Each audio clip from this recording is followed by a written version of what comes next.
থাকবে না চিরকাল, এই দুনিয়া থাকবে না চিরকাল, একদিন ভাঙবে রে বাজার, ভবের ভাঙবে রে বাজার। আল্লাহুম্মা সাল্লি আলা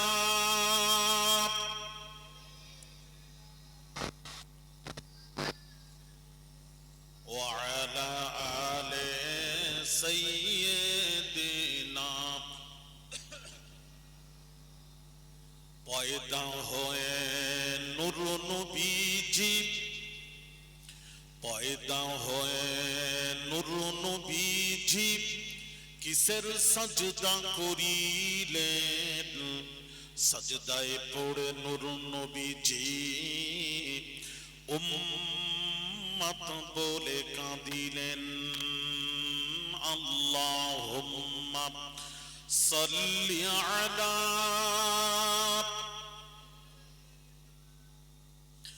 মাওলানা মুহাম্মদ ওয়া আলা আলি।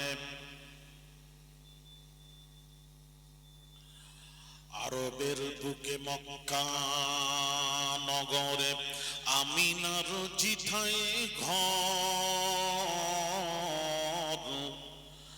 আরবের বুকে মক্কার পরে আমিনার জিথায় ঘর। খোদার করুণা কৌসার হয়ে ঝরছে বারংবার। আল্লাহুম্মা সাল্লি আলা মাওলানা মুহাম্মদ ওয়া আলা আলি।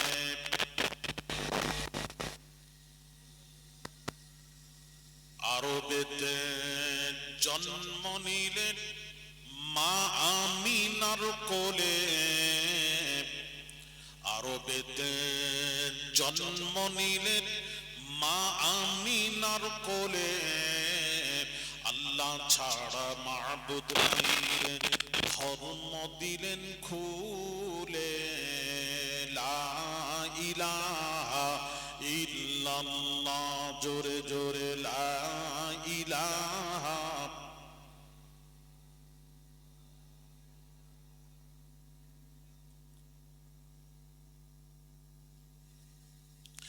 নেই কোনো মাবুদ আল্লাহ ছাড়া, নেই কোনো মাশূক আল্লাহ ছাড়া। লা ইলাহা ইল্লাল্লাহ, জোরে জোরে লা ইলাহা।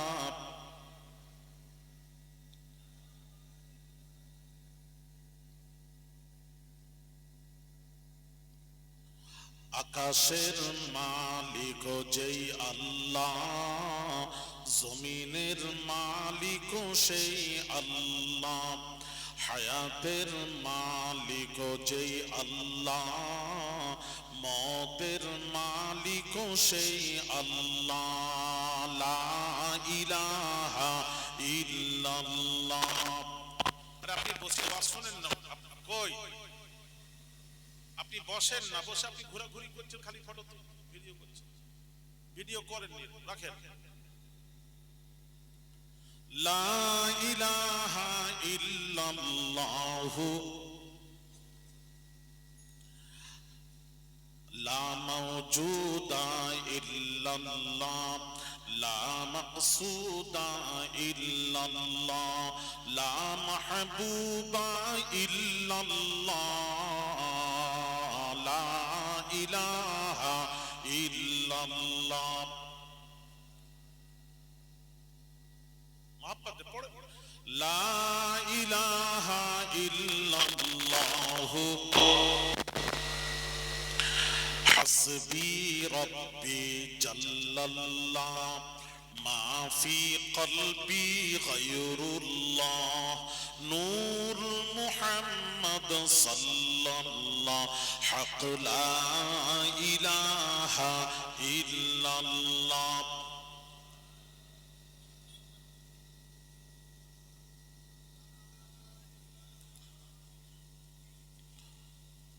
মুহাম্মাদুর রাসূলুল্লাহ সাল্লাল্লাহু আলাইহি ওয়াসাল্লাম।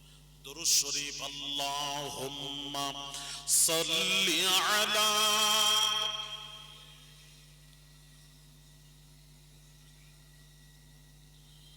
ওয়া আলা আলি সাইয়্যিদিনা। শ্যামবাজার লালপুর মিলাদুন নবী জলসা কমিটি কর্তৃক আয়োজিত অত্র জলসার সম্মানিত উলামায়ে কেরাম,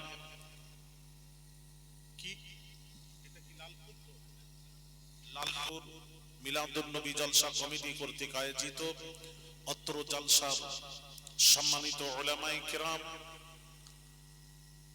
শ্রদ্ধেয় ইমাম সাহেব, কমিটি সাহিবান, উপস্থিত লালপুর ও আশেপাশে থেকে আগত দিনদার, ইমানদার, নেককার, আল্লাহওয়ালা ভাইরা, বাবাজিরা, বয়োজ্যেষ্ঠ মুরব্বীরা, নওজোয়ান যুবকেরা, ছোট ছোট কচি বাচ্চারা, পর্দার অন্তরালে মা ও বোনেরা, আসসালামু আলাইকুম ওয়া রাহমাতুল্লাহ।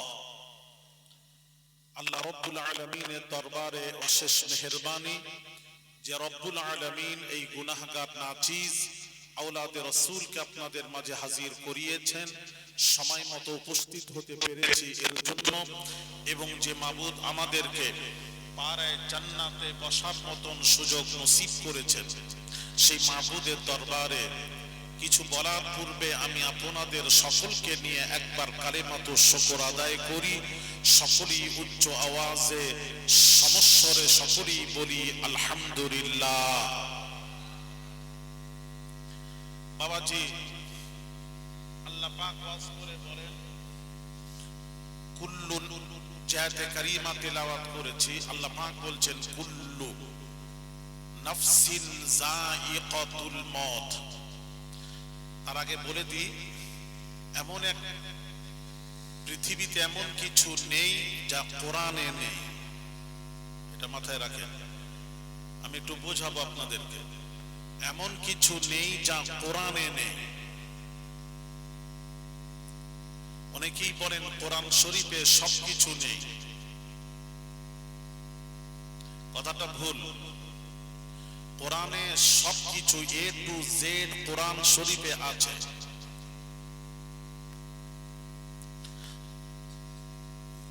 নেই নয়।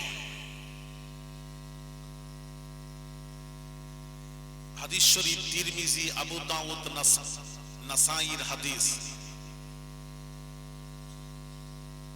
মুআজ বিন জাবাল রাদিয়াল্লাহু তাআলা আনহুকে নবীজি ইয়ামানের গভর্নর করে পাঠানোকালীন নবীজি বললেন, এই মুআজ বিন জাবাল, তুমি ইয়ামানের গভর্নর হয়ে যাচ্ছ, ওখানে যদি কোনো সমস্যা দেখা দেয়, সমস্যার সমাধান কিভাবে করবে? নবী জিজ্ঞেস করছেন প্রশ্ন। মুআজ বিন জাবাল রাদিয়াল্লাহু তাআলা আনহু জলিলুল কদর সাহাবী উত্তর দিচ্ছেন, ফাকালা বিকিতাবিল্লাহ, ইয়া রাসূলুল্লাহ, আমি মুআজ বিন জাবাল কোরআন শরীফ থেকে ওই সমস্যার সমাধান দেব। কোরআন থেকে কোন সমস্যায় পড়লে আমি কোরআন পড়ে পড়ে সমস্যার সমাধান দেব। তখন দয়ার নবী রাহমাতুল লিল আলামিন কি বলেছিলেন? বলেছিলেন একটা কথা, কি? হাদিস শরীফ সিয়াসিত্তার হাদিস। নবী বললেন, ক্বালা ফাইল্লাম তাজিদ, তুমি যদি কোরআন শরীফে না পাও তখন কি করবে? ভালো করে বুঝবেন। তুমি যদি না পাও, আল্লাহ এটা বলেননি কোরআনে না পাও তখন কি করবে, কোরআনে না থাকলে কি করবে, কোরআনে না পেলে কি করবে, এটা বলেন। তুমি যদি কোরআনে না পাও তখন কি করবে, তার মানেটা কি? কোরআনে আছে, কোরআনে আছে, তুমি যদি না পাও কি করবে? বোঝেন, ওয়াজ বোঝার আছে। যেমন উদাহরণ দিই, একটু বুঝাই আর একটু পরিষ্কার করি।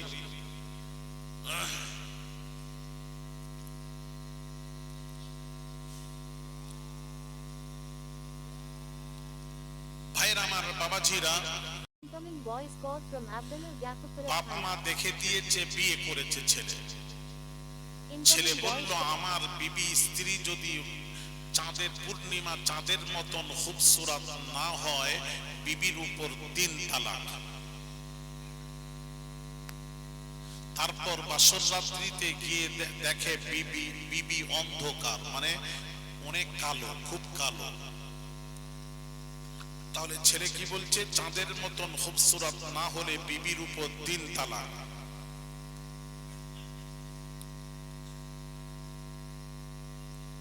তো চাঁদের মতো খুবসুরত নেই, কালো।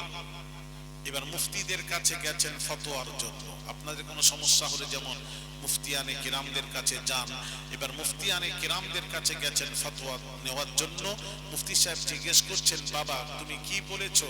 না, আমি বলেছি আমার বউ যদি পূর্ণিমা চাঁদের মতন খুবসুরত না হয়, বিবির উপর 3 তালাক।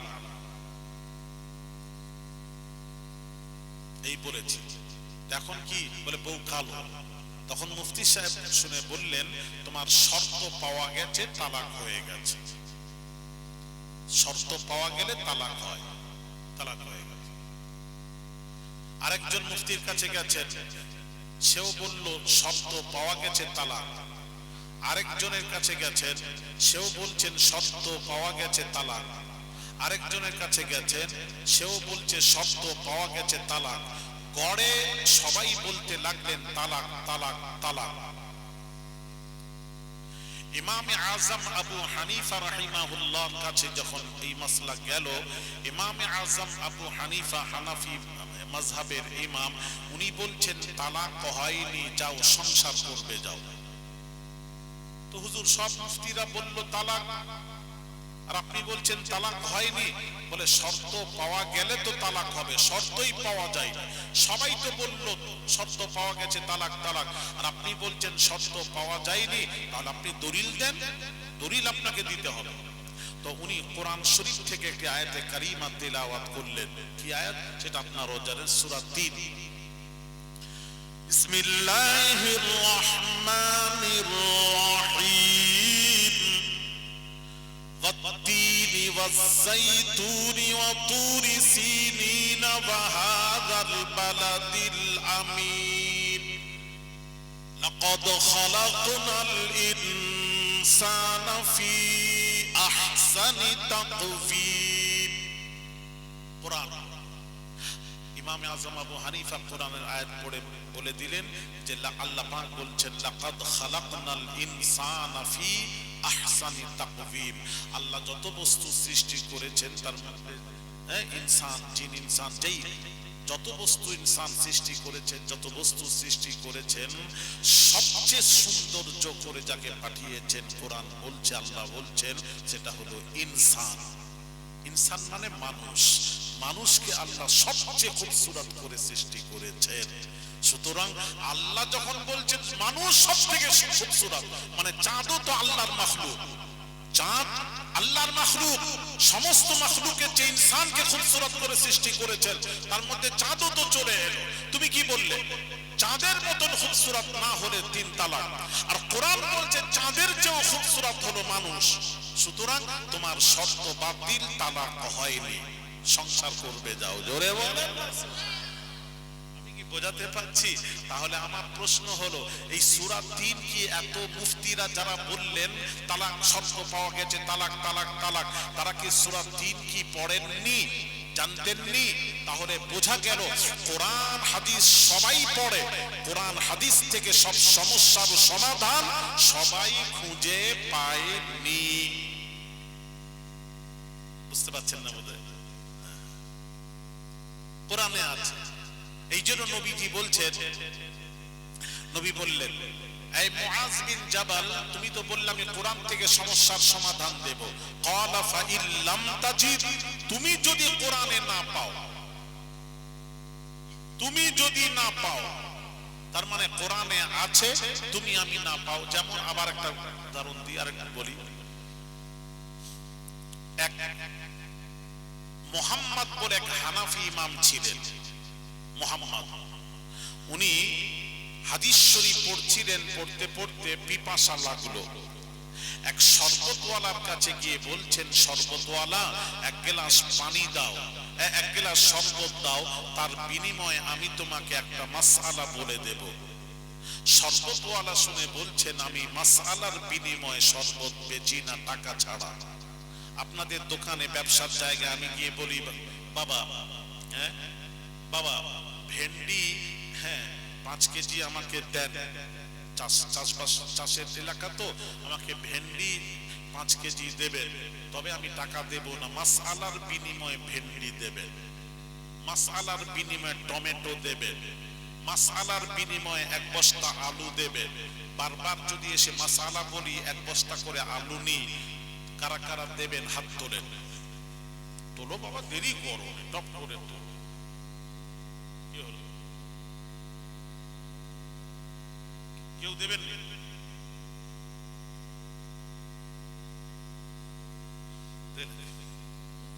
বলবে হুজুর আপনি পীর মানুষ, আওলাদে রাসূল, আপনাকে আমরা ভালোবাসি, তবে একটা কাজ করবেন হুজুর, ওই একদম যে ন্যায্য যে মূল্যটা সেটা দেবেন, যেটা খরচা হয়েছে সেটা দেবেন, যদি খুব ভালোবাসা থাকে এটা বলতে পারে। সে আবার সব সময় নয়, সব সময় যদি আবার আসতে আরম্ভ করি আপনি বলবেন হুজুর সেটাও আর হবে না। শরবতওয়ালা বলল যে আমি মাসআলার বিনিময়ে শরবত বেচি না টাকা ছাড়া। ভালো কথা। এইবার ইমাম মুহাম্মদ হানাফি ইমাম টাকা ছিল না, উনি বঞ্চিত হয়ে ফিরে গেলেন, বঞ্চিত হয়ে ফিরে গেলেন। এই ঘটনার কিছুদিন পূর্বের ঘটনা, শরবতওয়ালার মেয়ের বিয়ে দেবে, ছেলের গার্জেন এসে বলছে কি দেবেন, কি দেবেন মানে আকাশের নিচে জমিনের উপরে যা আছে সব মেয়ের বিয়েতে দিয়ে দেব। ছেলের গার্জেন বলছে কি করে দেবে, তুমি শরবত বিক্রি করে সংসার চলে, তুমি আকাশের নিচে জমিনের উপরে যা আছে সব দেবে কেমন করে? একটু রাগিয়ে দিলে তখন শরবতওয়ালা বেচারা রেগেই বলে ফেলেছে, আকাশের নিচে জমিনের উপরে যা কিছু আছে যদি আমার মেয়ের বিয়েতে দিতে না পারি, আমার বিবির উপর 3 তালাক। কত তালাক? কথায় কথায় আমাদের লবণ হয়নি তালাক, গোশ সিদ্ধ একটু হয়নি বিবিকে তালাক। আন্ডা বলছে একটু আন্ডা নিয়ে আয়, আন্ডা বোঝেন আপনারা কি বলেন? কি বলেন আপনারা বলেন, দেশে কি বলে বলেন? ডিম, ডিম। আর ডিম আর আন্ডার মধ্যে কিছু পার্থক্য? আমি এক জায়গায় জিজ্ঞেস করলাম, বাবা ডিম আর আন্ডার মধ্যে কোনো পার্থক্য আছে? একটা ছেলে সামনে বসে বলল, হুজুর অনেক পার্থক্য আছে।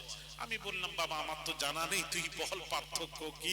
বলে হুজুর ডিমটা ছোট, আন্ডাটা বড়।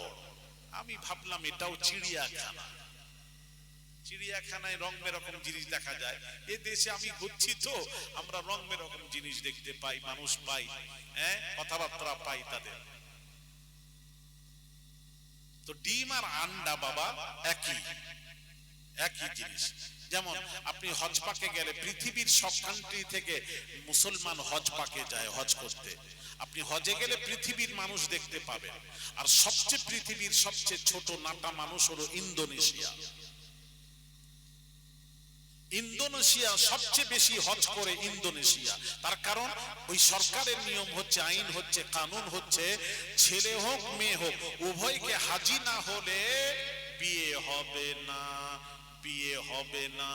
এই কারণে সবচেয়ে বেশি ইন্দোনেশিয়া হজে যায়। আর তারা সব ছোট ছোট এইরকম গুটি গুড়ি গুড়ি, আমরা তার থেকে আরো অন্য দেশের লম্বা লম্বা মানুষ, আর ওরা একদম ছোট ছোট মানুষ। তো ছোট হোক বড় হোক মানুষ, ইনসান। ডিম হোক আন্ডা হোক বাবা, ছোট হোক বড় হোক, যেটাই ডিম সেটাই আন্ডা, যেটাই আন্ডা সেটাই ডিম, যেটাই ভেন্ডি সেটাই ঢেঁড়স, যেটাই ঢেঁড়স সেটাই ভেন্ডি। না আলাদা আছে? একই নাম, খালি একটু এদিক ওদিক। রাইট, লালপুররা বুঝতে পারছো তো? বাবাজি শরবতওয়ালা কি বললো, রেগে বলে ফেললো, আমার মেয়ের বিয়েতে আকাশের নিচে জমিনের উপরে যা কিছু আছে দিতে না পারলে বিবির উপর 3 তালাক বলে ফেলেছে রেগে। আর তারপরে চিন্তা করছে, আরে বাপ, আমার পক্ষে তো সম্ভব নয়, আকাশের নিচে জমিনের উপরে যা আছে দেব কি করে, আমি তো গরিব মানুষ, শরবত বিক্রি করে আমার সংসার চলে। তো রেগে বলে ফেলেছি, কি হবে? মুফতির কাছে গেছে, মুফতি সাহেব এই ব্যাপার। মুফতি সাহেব শুনে বলছেন, না, আকাশের নিচে জমিনের উপরে যা আছে তোমাকে দিতেই হবে, দিতে না পারলে বিবি তালাক, শর্ত পাওয়া গেলে বিবি তালাক। তো এই বলছে, আমার পক্ষে দেওয়া তো সম্ভব নয়, সম্ভব না হলে তালাক, ওই বিবির সাথে তোমার সংসার করা যাবে না, তালাক। আরেকজনের কাছে গেছেন, মুফতি সাহেব বলছেন, না, শর্ত পাওয়া গেছে, শর্ত পাওয়া গেলে তালাক, তুমি দিতে না পারলে বিবি তালাক। আরেকজনের কাছে গেছেন, দিতে না পারলে তালাক, দিতে না পারলে তালাক, দিতে না পারলে তালাক, দিতে না পারলে তালাক। গড়ে যত মুফতিয়ানে কেরাম ফতোয়া দিলেন, তোমাকে দিতেই হবে, দিতে না পারলে তালাক।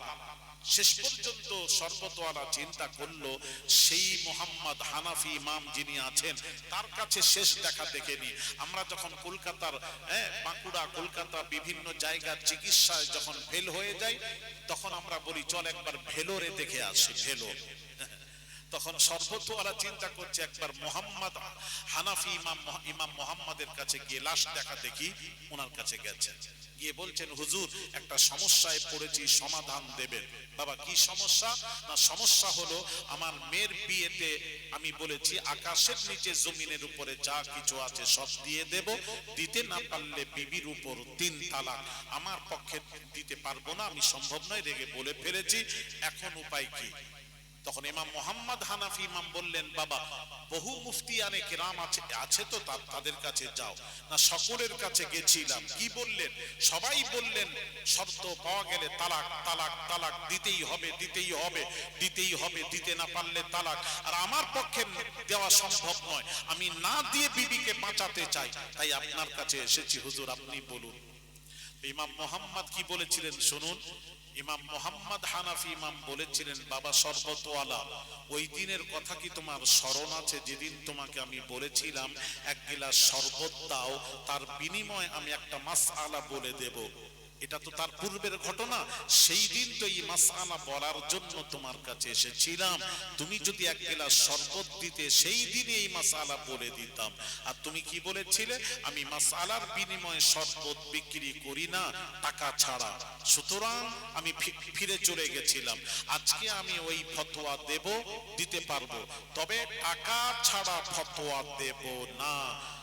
अब तमाशा देखने के लिए पैसे की जरूरत है, पैसा फेंक, तमाशा देख। এবার পয়সা ছাড়া আমি আর শুনবো না। উনি ঘুরে বসেছেন, জায়গা মতো ধরেছে, দাও পয়সা।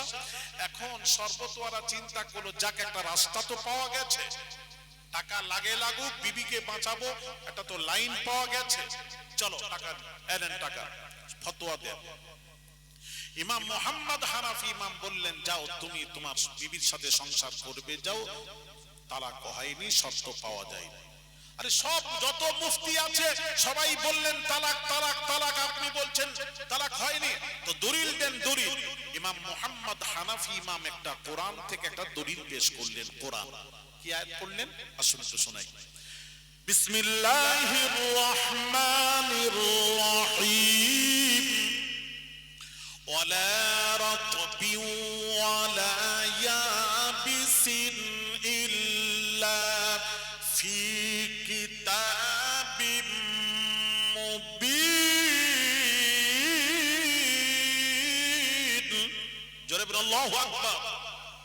আল্লাহ পাক কোরআন পাকে ইরশাদ করেন, ওয়ালা রাতবিন ওয়ালা ইয়াবিসিন ইল্লা ফি কিতাবিম মুবিন, মানে হচ্ছে রাত, ইয়াবিস মানে শুকনো এবং ভিজা। আসমান জমিনে যা আছে, যা কিছু আছে, আল্লাহ শুকনো এবং ভিজা দিয়ে সৃষ্টি করেছেন। তাই আল্লাহ কোরআনে বলছেন, আকাশের নিচে জমিনের উপরে যা আছে, ইল্লা ফি কিতাবিম মুবিন। কিতাবুল মুবিন, যেখানে কিতাবুল মুবিন আছে সেখানে কোরআন বোঝানো হয়েছে। আকাশের নিচে জমিনের উপরে যা আছে তার চেয়েও বেশি 30 পারা কোরআন শরীফের ভেতরে রয়েছে। জোরে বলেন। তুমি একটা কোরআন শরীফ দিয়ে দাও, কোরআন দিয়ে দাও, কোরআন দিয়ে দিলে শর্ত বাতিল হয়ে যাবে, বিবি তালাক থেকে বেঁচে যাবে। জোরে বলেন, আর একটু জোরে। একটা কোরআন দিয়ে দাও, তোমার শর্ত বাতিল হয়ে যাবে। কারণ কোরআনে যা আছে, আকাশের নিচে জমিনের যা আছে, তার চেয়েও বেশি 30 পারা কোরআনে রয়েছে। জোরে বলেন না সুবহানাল্লাহ। দেখলেন? তাহলে আমার প্রশ্নের উত্তর দেবে। এত যে মুফতিরা ছিলেন, ওনারা কি এই কোরআনের আয়াত জানতেন না? প্রশ্ন। তাহলে বোঝা গেল কোরআন হাদিস সবাই পড়ে, কোরআন হাদিস থেকে সব সমস্যার সমাধান সবাই খুঁজে পায় না। এটাই তো বোঝাচ্ছি। এই জন্য নবীজি বলছেন, এই মুআজ বিন জাবাল, তুমি যে ইয়ামানের গভর্নর হয়ে যাচ্ছ, ওখানে যদি কোনো সমস্যা দেখা দেয়, সমস্যার সমাধান কিভাবে করবে? নবী জিজ্ঞেস করছেন। তো সাহাবী আরজ করলেন, ফাকালা বিকিতাবিল্লাহ, ইয়া রাসূলুল্লাহ, ইয়া হাবিবাল্লাহ, হুজুর আমি কোরআন পড়ে পড়ে সমস্যার সমাধান দেব। নবীজি বলছেন, তখন নবী বললেন, ক্বালা ফাইল্লাম তাজিদ, তুমি যদি কোরআনে না পাও, তুমি যদি না পাও, মানেটা কি? কোরআনে আছে, আছে, তুমি দেখো না এইগুলো আছে, সব ছিল, কিন্তু ওনারা পেলেন না। তাহলে কোরআনে আছে, তুমি যদি না পাও তখন কি করবে? তাহলে এই হাদিস দিয়ে বোঝা গেল, স্পষ্ট হলো, কোরআন এমন একটি কিতাব আছে, কোরআন শরীফে এ টু জেড সব কিছু 30 পারা কোরআনে আছে। আছে কোরআনের প্রথম হরফ হলো আলিফ, বিসমিল্লাহর বা, বিসমিল্লাহ থেকে শুরু, বিসমিল্লাহর বা, আর শেষ অক্ষর হলো মিনাল জিন্নাতি ওয়ান নাস, সিন বা সিন জাবার বাস। বাস মানে 6 চাকার বাস নয়, বাস মানে যথেষ্ট। মানুষের চলার জন্য 30 পারা কোরআনে যা আছে যথেষ্ট। জোরে বলে, হ্যাঁ?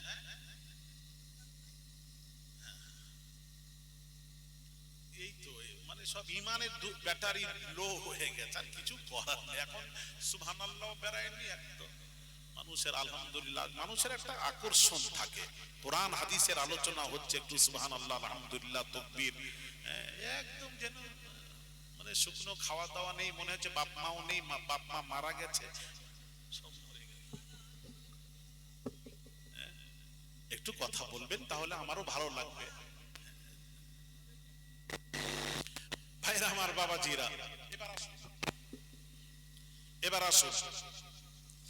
আল্লাহ পাক কোরআন পাকে ঘোষণা করেন, কুল্লু নাফসিন যায়িকাতুল মউত। কুল্লু মানে সমস্ত, নফসের অর্থ হলো জান, যায়িকার অর্থ হলো স্বাদ, আল মউতের অর্থ হলো মৃত্যু। আল্লাহ পাক বলছেন, কুল্লু নাফসিন যায়িকাতুল মউত, প্রত্যেক জানদারকে মৃত্যুর স্বাদ একদিন না একদিন গ্রহণ করতেই হবে।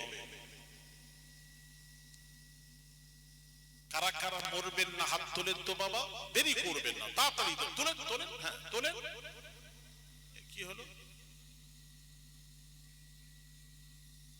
মরবেন না, তার মানে হাত তুলেনি মানে সবাই মরবে না? ঠিক আছে। আচ্ছা, এখান থেকে বাড়ি যাওয়ার গ্যারান্টি কারা কারা দিতে পারবেন? হাত তোলেন। ও গ্যারান্টি নেই? আমার ওয়াজ করাটা জীবনের শেষ ওয়াজও হতে পারে, আর আপনাদের শোনাটাও জীবনের শেষও হতে পারে। এই পারে কি পারে না? হ্যাঁ কি না বলবেন তো। একটা মস্তানকে ডাকেন না, বড় মস্তান আপনার এলাকার, উনি নাকি মস্তান। পৃথিবীর কোন মস্তান? আপনার নয়। পৃথিবীতে কে বড় মস্তান আছে? ওই মস্তানকে ডাকুন, আমি একটু জিজ্ঞেস করব, সে বলে দেবে, আমি গ্যারান্টি দিয়ে দেব। এখানে মাস্তানি চলবে না। আল্লাহ পাক কোরআন পাকে ঘোষণা করেন, কুল ইন্নাল মাউতাল্লাযী তাফিরুনা মিনহু ফাইন্নাহু মুলাকীকুম। আল্লাহ পাক বলেন, মানুষের জন্মের পর থেকে মৃত্যু তাকে ধরার জন্য দৌড়চ্ছে, ধরার জন্য দৌড়চ্ছে, ধরার জন্য দৌড়চ্ছে। তাহলে আপনার প্রশ্ন হলো, মৃত্যু ধরছে না কেন? ধরছে না কেন? উত্তরটা আমরা কোরআন থেকে নেব। আল্লাহ পাক কোরআন পাকে ঘোষণা করেন, ইযা জাআ আজালুহুম লা ইস্তাখিরুনা সাআতাও ওয়া লা ইস্তাকদিমুন।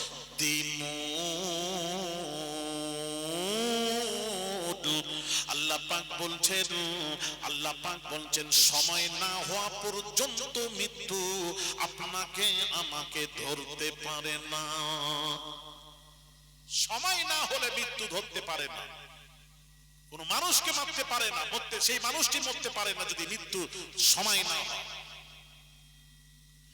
শাজারাতুল মুনতাহা বলে একটি গাছ আছে বাবা, যত রূহ তত পাতা। মানুষের মৃত্যুর 40 দিন পূর্বে ওই পাতাটি ঝরে আজরাইল মালাকুল মউতের হাতে পড়ে, তাতে তার নাম, ঠিকানা, অ্যাড্রেস, সময়টাও লেখা থাকে। ওই সময় মতো আজরাইল মালাকুল মউত আপনার আমার কাছে যেদিন হাজির হয়ে যাবে, সেদিন যদি বলেন ওরে আজরাইল মালাকুল মউত, কিছু কাজ পেন্ডিং আছে, তুই একটু সময় দে, সময় দে, সময় দে। আপনারা বলুন আজরাইল তখন সময় দেবে? এই বলেন জোরে দেবে? প্রধানমন্ত্রী, আমাদের ভারতের প্রধানমন্ত্রী যদি বলে এই বেশি ফাজলামো করবি না, দেখতে আমার বডিগার্ড দেখছিস তো, সব উড়িয়ে দেব, আজরাইল কি করবে? ভয় পালাবে।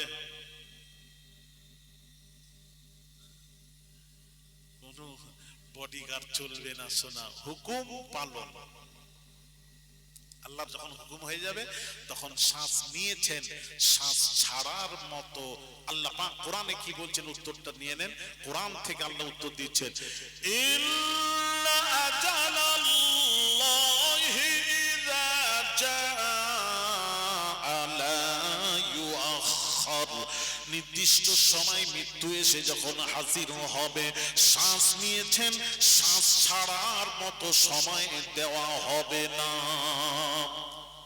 এইটুকু সময় দেওয়া হবে না। শ্বাস নিয়েছেন, শ্বাস ছাড়বেন, এইটুকু সময় দেওয়া হবে না। হুকুম হবে, রূহ কবজ হয়ে যাবে। এটা আল্লাহর আইন। আচ্ছা একটা কথা জিজ্ঞেস করি মাঝখানে, এটা আল্লাহর আইন, সময় হয়ে গেলে রূহ কবজ হয়ে যাবে। এই আইনটা সকলের জন্য তো? কথা বলেন, সকলের জন্য? আলেম সমাজ যদি আপনাদেরকে একটা একটা করে বোঝাতো না, তাহলে আপনারাও বুঝতেন।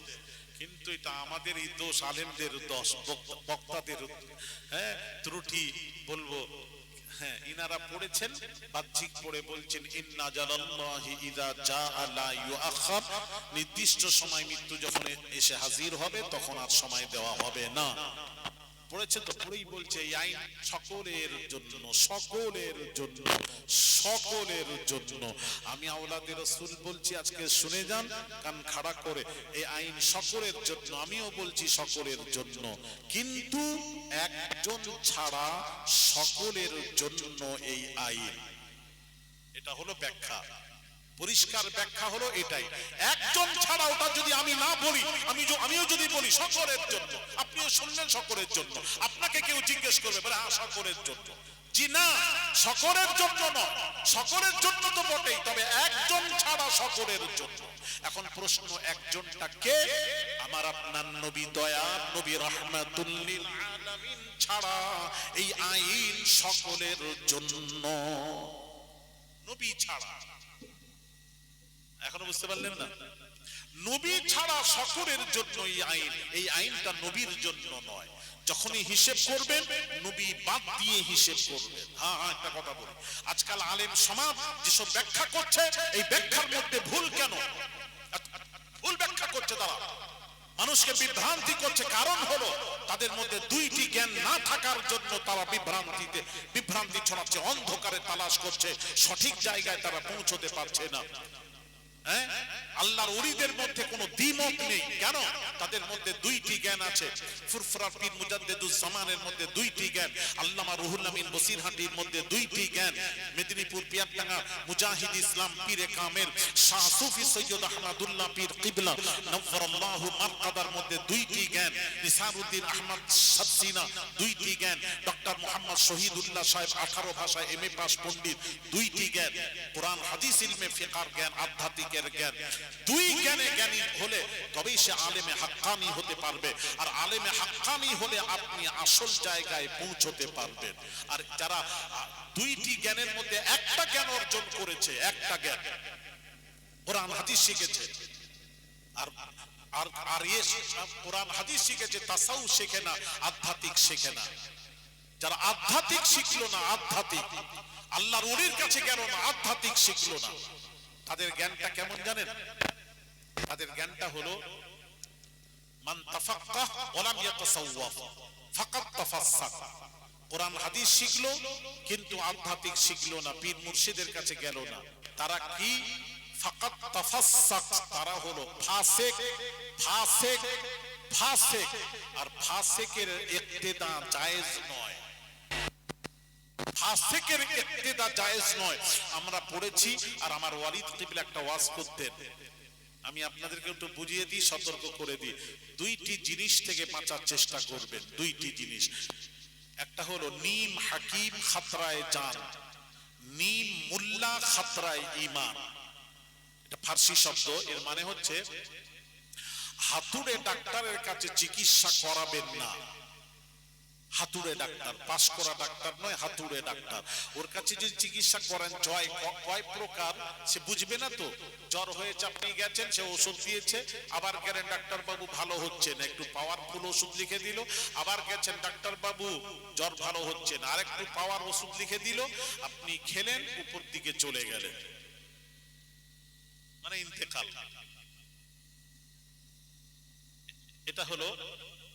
এটা হলো হাতুড়ে ডাক্তার। এর কাছে চিকিৎসা করবেন না, করালে জানের খাতরা আছে, জানের। চিকিৎসা করালে পাশ করা ডাক্তার দেখাবেন, তাতে যদি 500 টাকা 1000 টাকা ফি লাগে, করার কিছু নেই। ভালো করতে গেলে টাকা লাগবে, আপনি টাকা দিয়ে করবেন। ভালো ডাক্তার, পাশ করা ডাক্তার হলে আপনাকে ঔষধ জীবনে আপনি বললে লিখবে না, ডাক্তার বাবু জ্বর যাচ্ছে না, ঔষধ কমপক্ষে লিখে দিন, বলবে আমি পারবো না। পরীক্ষা নিরীক্ষা করে এসো, জ্বর কয় প্রকার আগে দেখবো, দেখে তারপর ট্রিটমেন্ট করব। কিসের ট্রিটমেন্ট করব? আমি কিসের ঔষধ দেব? জ্বরটা যাচ্ছে না কেন, ওটা দেখতে হবে। গভীরে যান তারা, পরীক্ষা নিরীক্ষা করেন, রোগ নির্ণয় করেন, তারপর তার চিকিৎসা করেন। এটা বড় ডাক্তারের নিয়ম। এক কথা ঠিক না বেঠিক বলছি বলে। তারপর যদি মৃত্যু হয়, কিছু করার নেই, মৃত্যু তো আল্লাহর হাতে, কিন্তু বড় ডাক্তার দেখাবেন, হাতুড়ে ডাক্তারের কাছে যাবেন না, এটার থেকে বাঁচবেন। নাম্বার 2, নিম মুল্লা খাতরায়ে ঈমান। যার মধ্যে একটা জ্ঞান আছে, কোরআন হাদিস, ইলমে ফিকহের জ্ঞান নিয়ে কোরআন হাদিস খালি অনর্গল বলে যাচ্ছে, কোরআনে তাফসীর করে যাচ্ছে, হাদিস পড়ে যাচ্ছে, এই সব মৌলবীর কথা শুনলে ঈমানের খাতরা আছে, ঈমানের খাতরা আছে, ঈমানের খাতরা আছে। যেমন আপনারা বলবেন হুজুর যেমন দু একটা উদাহরণ দেন। হ্যাঁ, আমি বলছি আপনাকে, দু একটা বলছি, বলবো? আরে কথা বলেন না। যেমন একটু বোঝাই, আপনি এখন তো বোঝাতে সুবিধা হয়েছে আমাদের, ইউটিউবে যান না, বাংলাদেশে ঢুকুন, বাংলাদেশ যত ফিতনা বাংলাদেশে। আর আমি সেই বাংলাদেশে 65 দিন সফর করি, বাংলাদেশ আমি প্রতিদিন জলসা, বাংলাদেশে 65 দিন বছরে, প্রত্যেকটা ডিস্ট্রিক্ট আল্লাহ গুনাহগারকে ছড়িয়ে দিয়েছে। এটা আমার পীর ও মুর্শিদ আম্মা জান, পীর আব্বা আম্মা জানের দোয়ার কথা বলছি, আল্লাহর ওলিদের দোয়ার কথা বলছি। এক বক্তা ওয়াজ করছেন, আপনি গেলে পাবেন, এক বক্তা বাংলাদেশে খুব বড় বক্তা, যে ছেলেরা এখন তাদের অনুসরণ, তাদের ভক্ত হচ্ছে আস্তে আস্তে। এক বক্তা ওয়াজ করছেন, নাম বলবো না, এক বক্তা ওয়াজ করছেন, তিনি বলছেন কত বড় বেয়াদব, কত বড় শয়তান, চিন্তা করবেন। শয়তানকে দেখেননি? দেখে নেন শয়তান। সে বলছে জিবরিল আমিন যতবার নবীর কাছে এসেছেন, যতবার এসে বলেছেন, ইয়া রাসূলুল্লাহ, আপনার মুখ থেকে দুর্গন্ধ বের হয়, আপনি বেশি বেশি মিসওয়াক করবেন। জোরে বলেন, আরে জোরে বলুন না, সুবহানাল্লাহ। দুটো দল হয়েছে, এক দল সুবহানাল্লাহ আর এক দল হচ্ছে নাউযুবিল্লাহ। এবার যারা সুবহানাল্লাহ বললেন তাদেরকে জিজ্ঞেস করা হোক, সুবহানাল্লাহ কিসের সুবহানাল্লাহ? নবীর মুখ থেকে দুর্গন্ধ বের হয়, সুবহানাল্লাহ। আচ্ছা আচ্ছা, এটা আমার জানা ছিল না, এটা আমার জানা হয়, ওটা না বুঝে হয়েছে। আচ্ছা, ও তাহলে ছেড়ে দেন, না বুঝে হলে তাহলে মাপ আছে। নবীজির মুখ থেকে, মুখ মোবারক থেকে দুর্গন্ধ বের হয়। আপনি মিসওয়াক করুন, জিবরিল আমিনকে আল্লাহ বলছেন। যতবার এসেছেন মানে অন্য নবীদের কাছে জিবরিল আমিন কতবার এসেছে জানেন? অন্য 900 বৎসর, 1000 বৎসরে কার কাছে 10 বার, 12 বার, 40 বার, 100, 200, 300, 400 অধিক কোন নবীর কাছে জিবরিল ওই 1000 বৎসরে, 900 বৎসরে আসেননি, 400 অধিক আসেননি। খুব জোর জোর করে টান টেনে টুনে 400। আর আমার আপনার নবী দয়ার নবীর কাছে 23 বৎসরে নূরি মুজাসসাম জিবরিল আমিন কতবার এসেছিলেন জানেন? 24,000 বার এসেছিলেন। জোরে বলেন।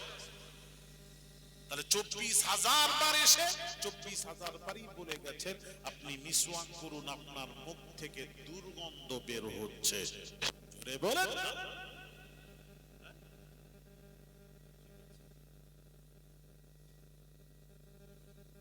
বলুন এই ওয়াজ শুনলে আর বিশ্বাস করলে বলুন, আপনারা বলুন ঈমান থাকবে তো? ঈমান, আমরা আল্লাহ তার রাসূলের উপর ঈমান এনেছি, আর নবীর উপর ঈমান এনে যদি তার সম্পর্কে এই বক্তব্য দিই, বা যিনি দিচ্ছেন এবং যিনি শুনে বিশ্বাস করছেন, উভয়ের ঈমান শেষ। কি হলো ভাইরা আমার, বাবাজিরা,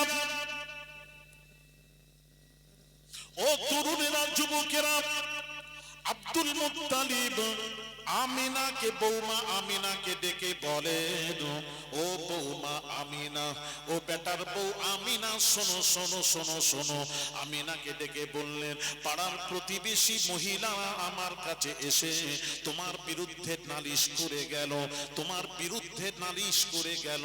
ও আব্বা জান, আব্বা জান, কি নালিশ করেছে একটু বলবেন? কি নালিশ করেছে আমার ব্যাপারে?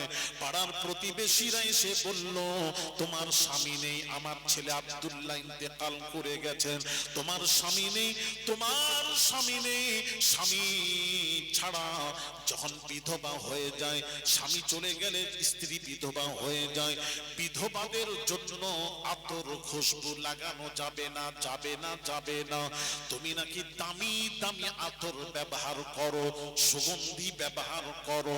পাড়ার প্রতিবেশী মহিলারা আমাকে নালিশ করলো তোমার ব্যাপারে, যে আমিনা এত দামি দামি আতর ব্যবহার করে, সুগন্ধি ব্যবহার করে, পুরো রাস্তা গেলে রাস্তা থেকে সুগন্ধি বের হয়ে আমাদের ঘর পর্যন্ত, বাড়িতে বসে আমরা আমরা আমরা তার সুঘ্রাণ পাই বাড়িতে বসে, এত দামি দামি আতর ব্যবহার করে।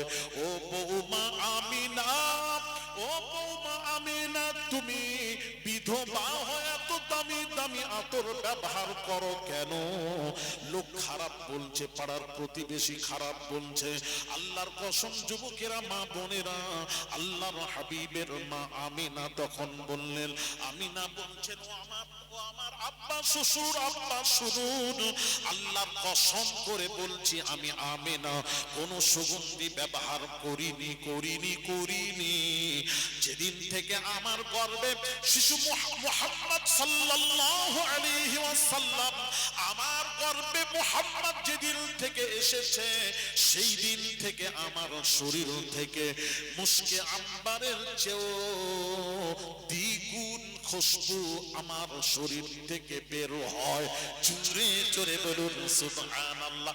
নবীর কারণে বের হয়, আমি কোন আতর ব্যবহার করি না।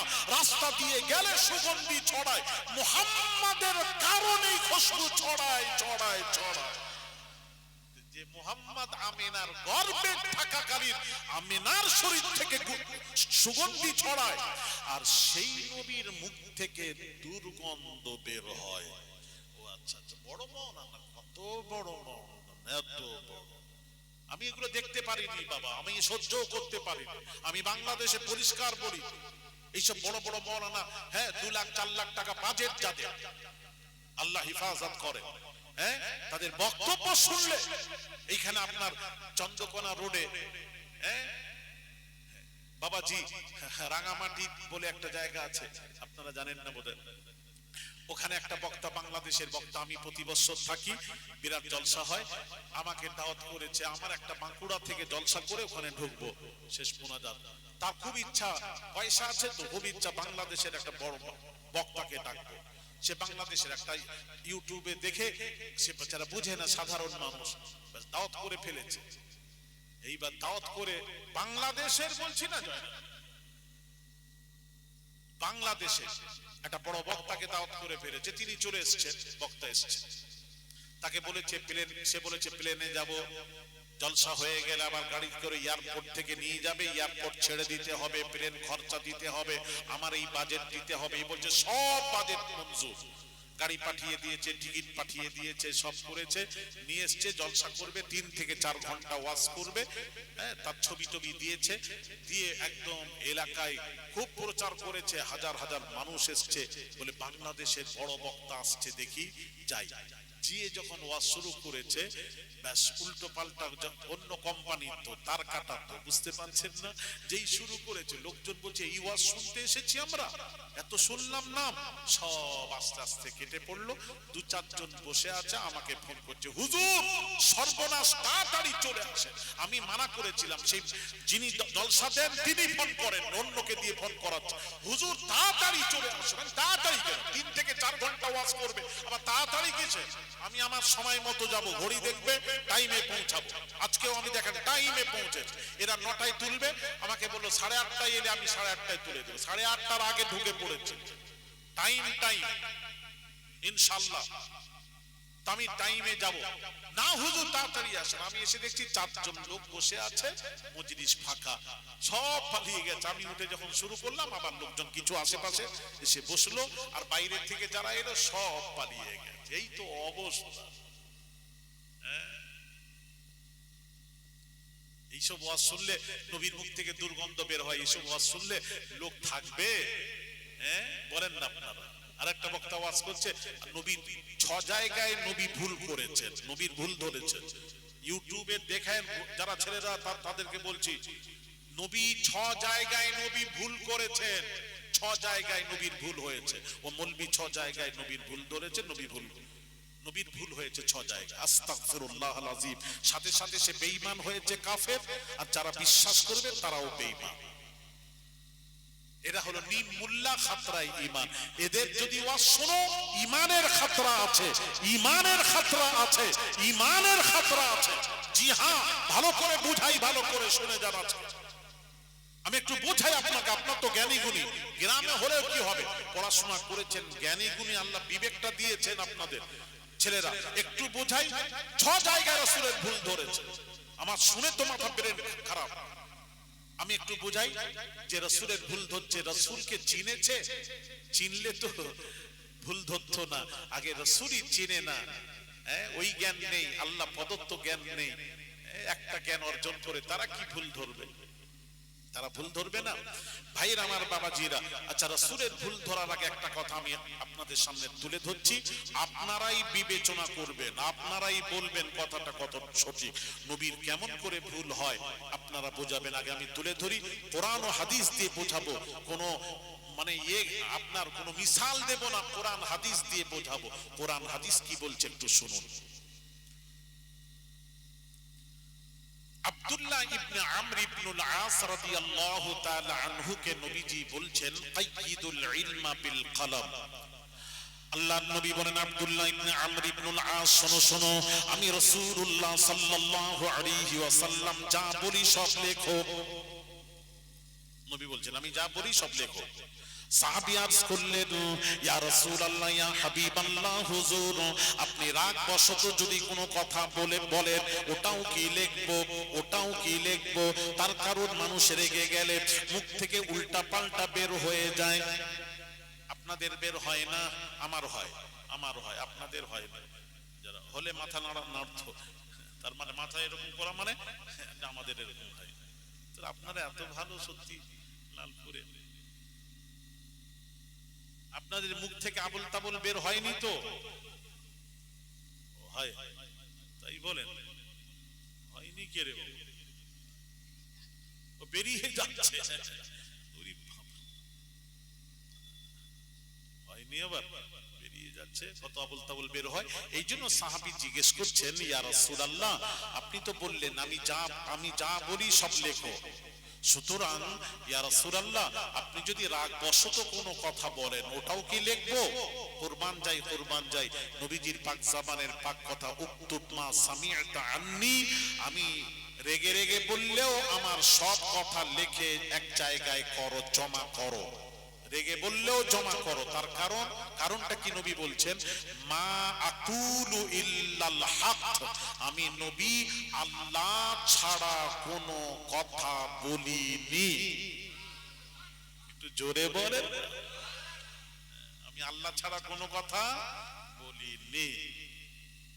একটু শুনেন, এই জন্য ভালো করে শুনুন, পুরোটা শোনাই। এটা হাদিস শরীফ, হাদিসের উপরের কিতাব। আমি বাংলাদেশে ওয়াজ করি তো, বড় বড় মুফতিরা আমাকে বলে, কি বলে জানেন, হুজুর আপনি খালি হাদিসের দলিল দিলে হবে না, কোরআনের দলিল দেন, কোরআন তবেই মানবো। কোরআনের দলিল দিলে মানবে, হাদিসের দলিল দিলে মানবে না। আর বড় মুফতি হয়ে বসে আছে, এটা কি মুফতি না মুক্তি না কি আল্লাহ জানে। আচ্ছা দাঁড়ান, হাদিসের মানবে না, কোরআনের মানবে, মানে হাদিসই বোঝে না। আর এরা নাকি মুহাদ্দিস, নাকি এরা হাদিস পড়ায়। কি হাদিস পড়ায়? এদের কাছে যারা পড়ে তারা কি পড়ে আল্লাহই জানে। একটু শোনেন, তাহলে নবী কি বললেন? হাদিস শরীফ, আমি নবী আল্লাহ ছাড়া কোনো কথা বলিনি, মা আকুলু ইল্লাল হক, আমি আল্লাহ ছাড়া কোনো কথা বলিনি। এটা হাদিস। হাদিসের উপরের কিতাবে যান, কুরআনুল মাজিদ, হাদিসের উপরে কুরআনুল মাজিদ, কোরআনে আল্লাহ নবীর সম্পর্কে কি বলছেন ওটাও শুনুন, ভালো লাগবে। আল্লাহ পাক নবীজির সম্পর্কে বলছেন, ওয়ামা ইয়ানতিকু আনিল হাওয়া, আল্লাহ পাক বলেন আমার নবী নিজের বাঁধানো কোনো কথা বলেননি। ইন হুয়া ইল্লা ওয়াহয়ু ইউহা, আল্লাহ বলছেন আমার নবী তোমাদেরকে যা বলেন সব ওহী, সব হলো আমি আল্লাহ আমার কথা। আরো জোরে, আল্লাহ বলছে নবী নিজের বাঁধানো কোনো কথা বলেননি, যা বলেন ইন হুয়া ইল্লা ওয়াহয়ু ইউহা, নবী যা বলেন সব ওহী, সব হলো আমি আল্লাহ আমার কথা। নবীজি বসে আছেন, একজন প্রশ্নকারী প্রশ্ন করলো, এই মুহাম্মদ চাঁদ বাড়ে কেন, কমে কেন? আমাবস্যায় পরিণত হয়ে যায়, পূর্ণিমায় পরিণত হয়, কেন হয়? নবী উত্তর দিচ্ছেন না, ওহীর অপেক্ষা করছেন, উত্তর দিচ্ছেন না। ভাইরা আমার, বাবাজিরা, সঙ্গে সঙ্গে আল্লাহ ওহী করলেন, জিবরিলকে পাঠালেন, যাও জিবরিল কোরআনের আয়াত নিয়ে রাসূলুল্লাহর কাছে এসে গেলেন, ওহী নিয়ে অবতীর্ণ হলেন। ওহী অবতীর্ণ হলো, জিবরিল আমিন এসে বললেন, ইয়াসআলুনাকা আনিল আহিল্লা, হে নবী আপনাকে চাঁদ সম্পর্কে প্রশ্ন করা হয়েছে, যারা করেছে তাদের উত্তরটা দিয়ে দিন। কুল হিয়া মাওয়াকিতু লিন্নাস, চাঁদটা হলো মানুষের জন্য, দিন সপ্তাহ মাস গণনার জন্য আল্লাহ রাব্বুল আলামিন শূন্য আসমানে ক্যালেন্ডার স্বরূপ ঝুলিয়ে রেখেছে। আরো জোরে, তাহলে নবী উত্তর দেননি, কোরআন নাজিল হয়েছে, তারপর ওহীর মাধ্যমে নবী উত্তর দিয়েছেন। ওহী হয়েছে, তারপর নবী উত্তর দিয়েছেন। ওহী হওয়ার পর উত্তর দিয়েছেন, নবী নিজের মন গড়া উত্তর দেননি। কোরআন, ভাইরা আমার, বাবাজিরা ও সোনার যুবকেরা, বাবাজিরা, আল্লাহ নবী বসে আছেন, নবীকে প্রশ্ন করা হলো, মদ এবং জুয়া সম্পর্কে শরীয়তের বিধান জানতে চাই। আল্লাহ নবী খামোশ, কোনো উত্তর দিচ্ছেন না, ওহীর অপেক্ষা করছেন, আল্লাহ কখন কোরআন নাজিল করবেন। জিবরিল আমিন ওহী নিয়ে চলে এলেন, ইয়াসআলুনাকা আনিল খামরি ওয়াল মাইসির, হে নবী আপনাকে মদ এবং জুয়া সম্পর্কে প্রশ্ন করা হয়েছে, যারা প্রশ্ন করেছে প্রশ্নকারীর প্রশ্নের উত্তরটা দিয়ে দিন। কুল ফীহিমা ইসমুন কাবীরু ওয়া মানাফিউ লিন্নাস, মদ এবং জুয়া মানুষের জন্য কিছুটা উপকার আছে, উপকারের চেয়ে অপকারিতা বেশি, যার জন্য শরীয়তের বিধান হলো মদ এবং জুয়া হারাম হারাম হারাম। তাহলে নবী ওহী ছাড়া উত্তর দিচ্ছেন না, আমি এটাই বোঝাতে চাচ্ছি, ওহী ছাড়া উত্তর দিচ্ছেন না। নবীজি বসে আছেন, নবীজির সময় এদিকে লক্ষ্য করুন, ওই নারী আর পুরুষ একসাথে নামাজ পড়তো, নবীর সময় ছিল। পুরুষরা সামনে থাকবে, নারীরা পুরুষদের পেছনে ইক্তেদা করে একসাথেই জামাতের নামাজ হতো নবীর সময়, এটা ছিল। হযরত ওমর ফারুক রাদিয়াল্লাহু তাআলা আনহু তিনি এসে বারবার বলছেন, ইয়া রাসূলুল্লাহ, ইয়া হাবিবাল্লাহ, আপনি তো শরীয়ত, আপনি যেটা করবেন শরীয়ত, আপনি একটু বলুন না, আপনি একটু বলুন না, নারীদেরকে বলুন নারীরা যেন পুরুষদের সাথে জামাতে নামাজ না পড়ে, একটু নিষেধ করুন না। এটা কেমন লাগছে, নারীরাও পুরুষদের সাথে একসাথে জামাতে নামাজ পড়ছে, এটা কেমন লাগছে, আপনি একটু নিষেধ করুন। কি বলছো, কি বলছেন? আমার কথা বুঝতে পারছেন না? পুরুষ আর নারী একসাথে নামাজ হচ্ছে। হযরত ওমর বলছেন, ইয়া রাসূলুল্লাহ, ইয়া হাবিবাল্লাহ, হুজুর, নারীরা পুরুষদের সাথে নামাজ পড়ছে, এটা কেমন যেন লাগছে না, আপনি একটু নিষেধ করুন না। নবী তখন কি বলছিলেন জানেন? নবী বলছেন, এই ওমর, আল্লাহর হুকুম ছাড়া, হুকুম না হওয়া পর্যন্ত আমি কেমন করে নিষেধ করব? আমি কেমন করে থেকে নিষেধ করব? আল্লাহর কোনো হুকুম আসছে না, আল্লাহর হুকুম হলে তো আমি কথা বলবো। আমি তো নবী আল্লাহ ছাড়া কোনো কথা বলিনি, আল্লাহর হুকুম হতে হবে।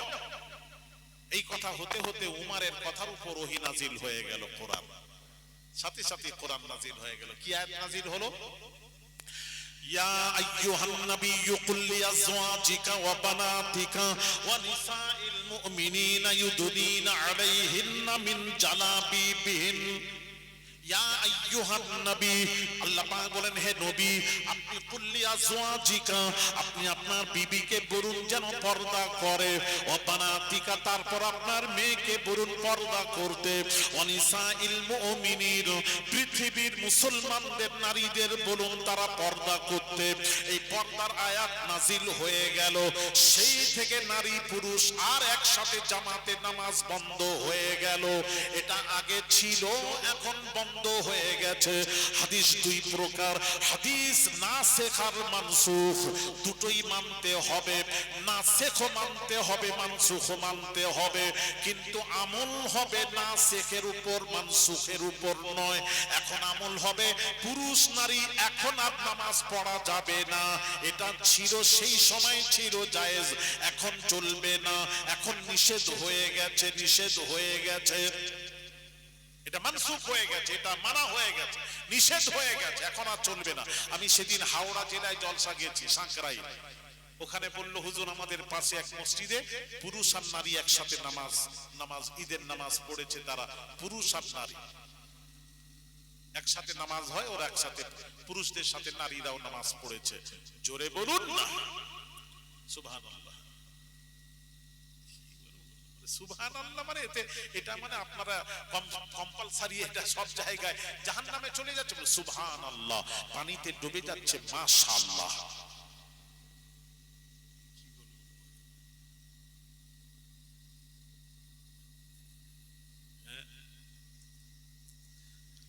সুবহানাল্লাহ নয়, এখানে নাউজুবিল্লাহ হবে, যেখানে সেখানে কমা দিলে অসুবিধা আছে।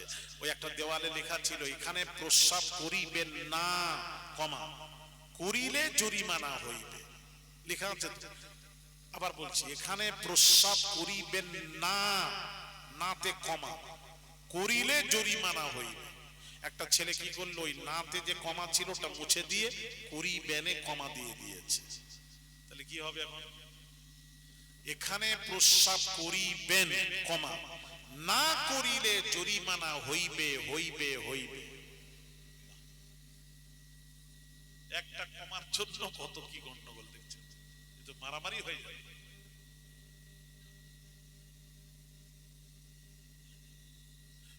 আমার বাবাজিরা, ভাইরা আমার বাবাজিরা, তাহলে এখন আর নারী পুরুষ একসাথে নামাজ পড়া একটু সবাই বলুন, পড়া যাবে তো? আরে হ্যাঁ কি না এটা বলবেন না নাকি?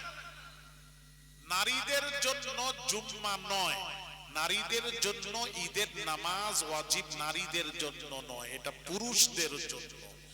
পুরুষদের জন্য মসজিদে জামাতে নামাজ পড়া পুরুষদের জন্য, নারীদের জন্য নয়। নারীরা নামাজ পড়বে, তাদেরও ফরজ, ফজর জোহর আসর মাগরিব এশা তাদেরও ফরজ, তারা বাড়িতে পড়বে, পুরুষরা মসজিদে গিয়ে পড়বে।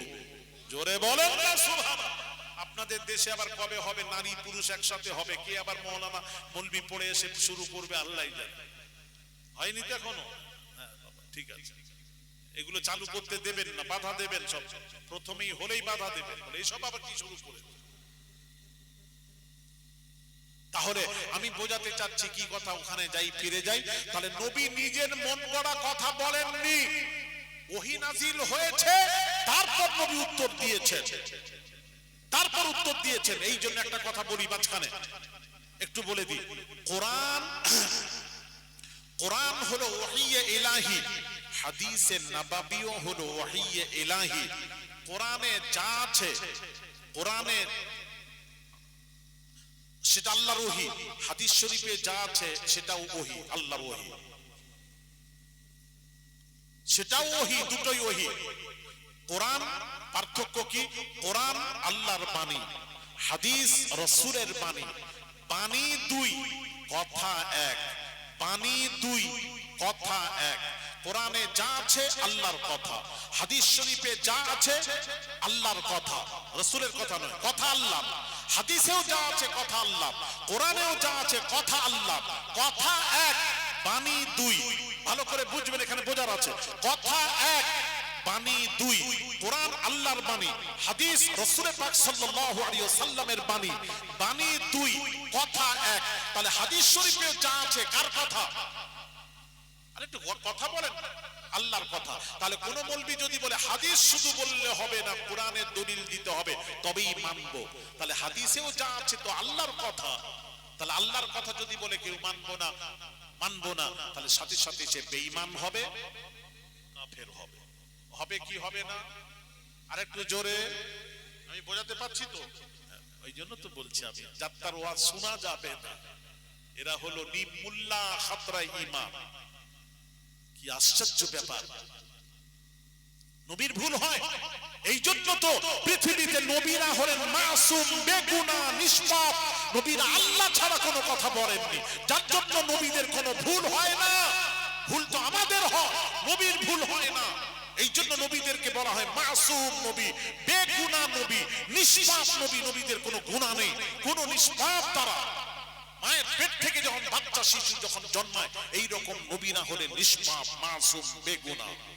আর সেই নবীকে বলছো নবী 6 জায়গায় ভুল করেছে। তাহলে নবীর ভুল ধরলে তো ভুলটা কার ধরা হবে? আল্লাহর ভুল ধরা হবে। নবী তো আল্লাহ ছাড়া কোনো কথা বলেন। আর তুমি নবীর ভুল ধরা মানে তুমি আল্লাহর ভুল ধরছো, তাহলে আল্লাহকে মানলে কি করে? তুমি তো আল্লাহকেও মানো না, তোমার তো বেঈমান হয়ে গেছো, কাফের হয়ে গেছো। তোমার নামাজ রোজা দিয়ে কি করবে তুমি? ওটাই তো বোঝাতে এসেছি। কি বলে না বলে কোনো মাথা ঠিক নেই।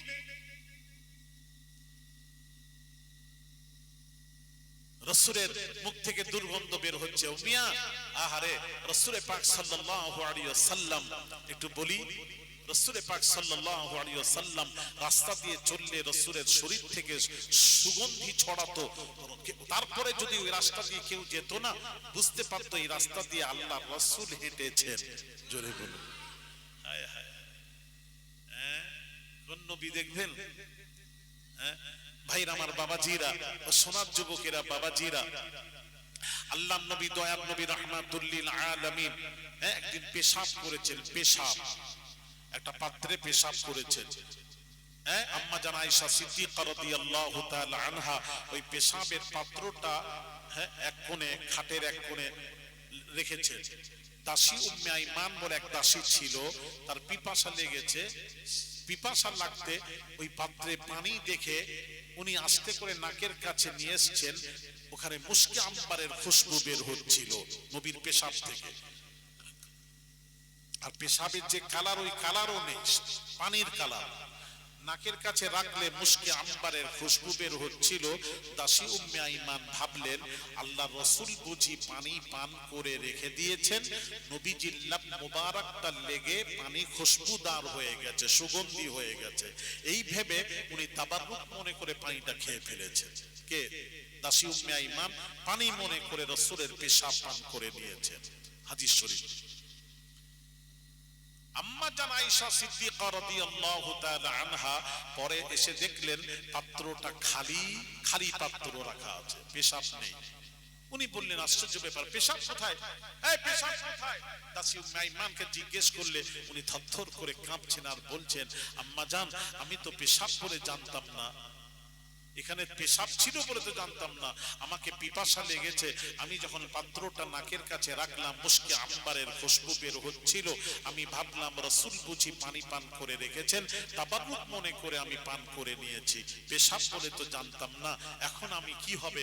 আমার নবী নারাজ হয়ে গেলে, আমার নবী বেজার হয়ে গেলে, অসন্তুষ্ট হয়ে গেলে আমি দাসী উম্মে আইমান ধ্বংস হয়ে যাব, বরবাদ হয়ে যাব।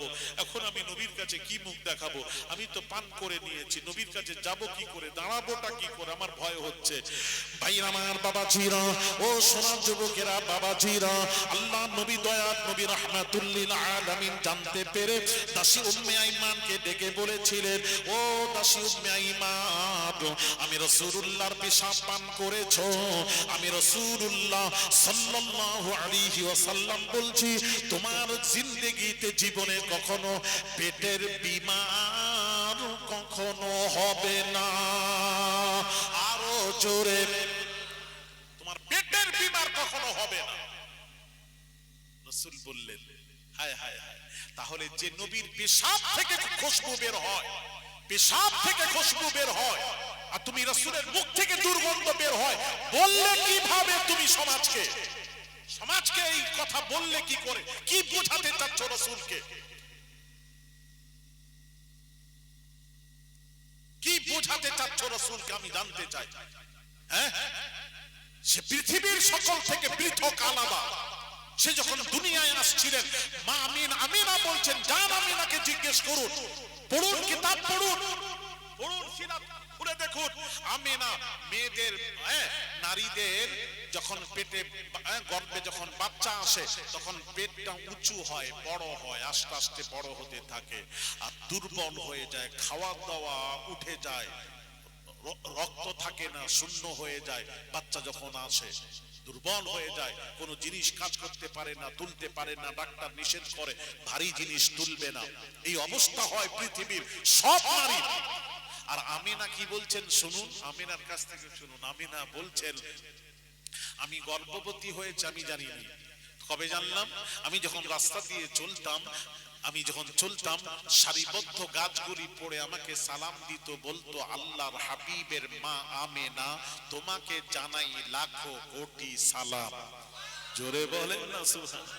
আমি রাস্তা দিয়ে পাহাড়ের পাশ দিয়ে যেতাম, পাহাড় সালাম দিত আল্লাহর হাবিবের মা আমেনা তোমাকে জানাই লাখো কোটি সালাম। আমাকে মা হাওয়া এসে বলে আল্লাহর হাবিবের মা আমেনা তোমাকে জানাই লাখো কোটি সালাম। মা হাজরা আমাকে বলে, হাজরা বলে আল্লাহর হাবিবের মা তোমাকে জানাই লাখো কোটি সালাম। হ্যাঁ বাবাজি, এইভাবে করে ভাইরা আমার, বাবাজিরা সব আমাকে যখন বলে আল্লাহর হাবিবের মা আমেনা, আমি রাস্তা দিয়ে যেতাম, উড়ন্ত পাখিরা, পাখির সর্দার পাখিদেরকে ডেকে বলে এই পাখিরা আল্লাহর হাবিবের মা যাচ্ছেন, খবরদার তার মাথার উপর দিয়ে তোরা উড়বি না। জোরে বলুন। আল্লাহর হাবিবের মা আমিনা বলছেন, আল্লাহর হাবিবের মা আমিনা বলছেন আমি যখন কুয়ায় আমার, তখন আমি জানলাম আমার গর্ভে সন্তান আছে, গর্ভে সন্তান আছে। আমি স্বাভাবিক ছিলাম, আমার পেট উঁচু হয়নি, আমি রুগ্ন হয়নি, দুর্বল হয়নি, স্বাভাবিক ছিলাম। আমি জানতে পারলাম কখন আসিয়া আমাকে সালাম দিচ্ছে আল্লাহর হাবিবের মা তোমাকে জানাই লাখো কোটি সালাম। হাজরা হাওয়া সব সালাম দিচ্ছে আল্লাহর হাবিবের মা তোমাকে জানাই লাখো কোটি সালাম। সব যখন চতুর্দিক দিয়ে সালাম আসছে তখন জানতে পারলাম আমার গর্ভে আল্লাহর হাবিব এসেছে। জোরে জোরে বলুন। আর একটু জোরে হবে না? আমার বাবা জিরাম, আমি কুয়ায় পানি আনতে যেতাম, নিচের কুয়া, নিচের পানি উপরে চলে আসতো, আমি আমেনা হাত বাড়িয়ে পানি তুলতাম, তখন বাবাজি পাশের লোকেরা সব বলতো, পাড়ার প্রতিবেশীরা বলতো, এই আল্লাহর হাবিবের মা আমেনা, আপনি যাবেন না, যাবেন না, যাবেন না, যাবেন না, যাবেন না, আপনি চলে গেলে কুয়ার পানি নিচে নেমে যাবে, আপনি যাবেন না, কিছুক্ষণ দাঁড়ান, আপনার খাতিরে পানিও উপরে থাকবে, আমরাও উপর থেকে একটু পানিটা নিয়ে নি। জোরে জোরে বলুন সুবহানাল্লাহ। ভাইরা আমার বাবাজিরা, কোন আমিনা? বাবাজি আমিনা বলেন। তারপর রাসূলে পাক সাল্লাল্লাহু আলাইহি ওয়াসাল্লাম যখন বাবাজি দুনিয়ায় আসবেন, ভাইরা আমার বাবাজিরা, মাথা মোবারকটা শিশু মুহাম্মদ সাল্লাল্লাহু আলাইহি ওয়াসাল্লামের মাথা মোবারকটা বের হয় আগে মাথা মোবারক বেরোনোর সময় মাথার উপর শিশু সাল্লাল্লাহু আলাইহি ওয়াসাল্লামের মাথার উপর নূরের টুপি পরানো, যাতে করে পৃথিবীর কেউ আল্লাহর হাবিবের মা আমিনার লজ্জা স্থান যেন কেউ দেখতে না পায়। জোরে জোরে বলুন সুবহানাল্লাহ। ভাইরা আমার এইভাবে বের হচ্ছে, বাচ্চা যখন বের হয়, সত্যি করে বলবেন, আপনাদের সবাই হয় জানেন, বাচ্চা যখন যে ঘরে জন্মগ্রহণ করে, বাবাজি রক্ত মাখা গায়ে, শরীরে রক্ত থাকে, চুল টুল একদম কেমন যেন বাবাজি, তারপর বের হওয়ার পর ওই বাড়িতে একটা দুর্গন্ধ ছড়িয়ে পড়ে, দুর্গন্ধ, তারপর বাচ্চাটাকে বের করে গোসল দিতে হয়, নাভি কাটতে হয়, চুল কাটতে হয়, স্বাভাবিক অবস্থায় আনতে হয়, তারপর সুগন্ধি ঘর বাড়ি সব ধুয়ে পরিষ্কার করে সুগন্ধি বাবাজি স্প্রে করতে হয়। ভাইরা আমার বাবাজিরা, ও সোনার যুবকেরা, নবীকে কি ভাবলেন বাবাজি? আল্লাহর নবী দুনিয়ায় যখন আসছেন, আল্লাহর কসম, এত সুগন্ধি, এত ঘটনা সুগন্ধি ছড়াচ্ছে বাবা, সে সুগন্ধির কথা জীবনে কেউ শুনে না, এত সুগন্ধি ছড়াচ্ছে। তারপর রাসূল যখন বের হলেন, গোসল অবস্থায়, খাতনা অবস্থায়, নাভি কাটা অবস্থায়, চুল কাটা অবস্থায়, কে যেন ক্লিন করে তাকে বের করেছে, ওই অবস্থায় রাসূল দুনিয়ায় আগমন করেছিলেন। জোরে জোরে বলুন সুবহান। এই আমাদের বাচ্চা মত মনে করলে নাকি বেয়াদব কোথাকার, চিল্লে না, চিল্লিও না, রাসূলকে চিল্লো না। ভাইরা আমার বাবাজিরা, নবী আসার সাথে সাথে এমন একটা নূর চমকালো, ওই নূরে আমিনা বলছেন, সুফিয়া খাতুন বলছেন, আমি শাম দেশের অট্টালিকাগুলি ওই নূরের আলোয় আলোকিত হয়ে গেল, ওই অট্টালিকাগুলি স্পষ্ট আমি দেখতে পেয়েছিলাম। যে বাবাজি যে জমি ফসল দিত না, নবীজি আসার সাথে সাথে জমি ফসল দিতে লাগলো। হ্যাঁ, যার স্তনে দুধ ছিল না, স্তন দুধে ভরে গেল। এইবার বাবাজি ভালো করে শুনুন, আরবের নিয়ম কি ছিল জানেন? আরবের নিয়ম ছিল শিশুদেরকে দিয়ে দেওয়া হতো, অন্য লোককে দিয়ে দেওয়া হতো, তোমরা একে দুধ পান করে বড়, দুধ পান করাবে, তার বিনিময়ে আমরা একটা মোটা টাকা দেব, এটা নিয়ম ছিল। তো তায়েফ থেকে, তায়েফবাসীরা 90 মাইল দূরে, মানে মক্কা থেকে তায়েফ, কাবা থেকে 90 মাইল দূরে পাহাড়ে অবস্থিত তায়েফবাসীরা সব এলো মক্কায় এসে ধনীদের সন্তানদেরকে সব নিয়ে চলে গেল, দুধ পান করানোর জন্য সব নিয়ে চলে গেল। এইবার হালিমাতুস সাদিয়া রাদিয়াল্লাহু তাআলা আনহা ওই তায়েফ থেকে একসাথেই বের হয়েছে। এরা নিয়ে যখন শিশুকে, বাচ্চাকে নিয়ে ঢুকছে, এদিকে হালিমাতুস সাদিয়া রাদিয়াল্লাহু তাআলা আনহা মক্কায় প্রবেশ করলেন।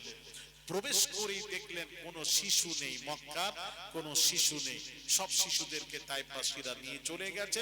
একটা শিশু আছে, শিশু মুহাম্মদ সাল্লাল্লাহু আলাইহি ওয়াসাল্লাম, একটা শিশু ছাড়া আর শিশু দেখতে পাচ্ছি না। ভাইরা আমার বাবাজিরা, ও সোনার যুবকেরা, মা বোনেরা, আমিনা ডাকলেন, হালিমাকে ডেকে বললেন, বোন তোমার নাম কি? আমার নাম হালিমা। ও বোন হালিমা, ও বোন হালিমা, বোন হালিমা, আমি আমিনা বলছি, শিশু মুহাম্মদ পিতাহারা ইতিম, তাকে কেউ তায়েফবাসীরা গ্রহণ করলো না। ও বোন হালিমা, আমি আমিনা বলছি, তুমি যদি এই মুহাম্মদকে, শিশু মুহাম্মদকে দুধ পান করাতে পারো, তোমার তকদীর চমকে যাবে, তকদীর চমকে যাবে। বিভিন্ন কথা বলার পর হালিমা থাকতে পারলেন না, পারলেন না, পারলেন না, পারলেন না। হালিমাতুস সাদিয়া রাদিয়াল্লাহু তাআলা আনহা এবার শিশু মুহাম্মদ সাল্লাল্লাহু আলাইহি ওয়াসাল্লাম ঘুমিয়ে আছেন, তার কাছে গেছেন, গিয়ে শিশু মুহাম্মাদের চেহারা মোবারক দেখে বলেছিলেন, আমি হালিমা জীবনে বহু শিশু দেখেছি, মুহাম্মাদের মতন খুবসুরত চেহারাধারী শিশু আমি জীবনে কখনো দেখিনি। আমিনা বলেন, ও বোন হালিমা, শিশু মুহাম্মাদের মতন শিশু আমি আমিনাও জীবনে কখনো দেখিনি। আবু তালেব বলছেন, আমি মুহাম্মাদের মতন খুবসুরত চেহারাধারী শিশু আমি জীবনে কখনো দেখিনি।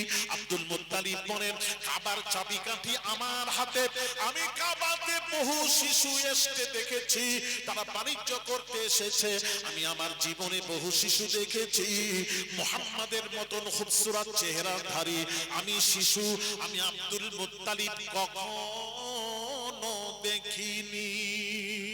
নূরে মুজাসসাম জিবরিল আমিন এসে বললেন, আমি জমিন আসমান পুরো तमाम পৃথিবী ছানবিন করে ফেলেছি, আমি আসমান জমিন সবকিছু ছানবিন করে দেখেছি, আমি শিশু মুহাম্মাদের মতন খুবসুরত চেহারাধারী শিশু আমি জিবরিল আমি নিজেও কখনো দেখিনি। আর একটু জোরে হবে না? তার মাথা মোবারক থেকে নিয়ে পায়ের মুখ পর্যন্ত নূরি নূর, নূরে মুজাসসাম। হায় হায় ভাইয়ের আমার, বাবাজিরা একটু ভালো করে বোঝার চেষ্টা করুন।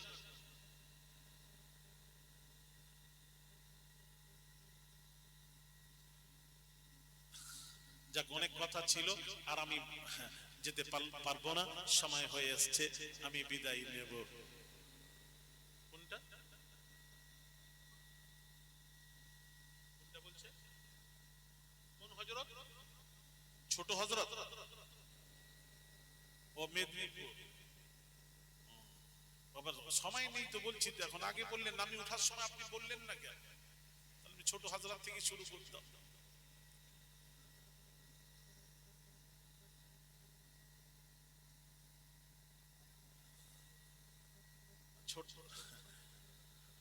ছোট্ট করে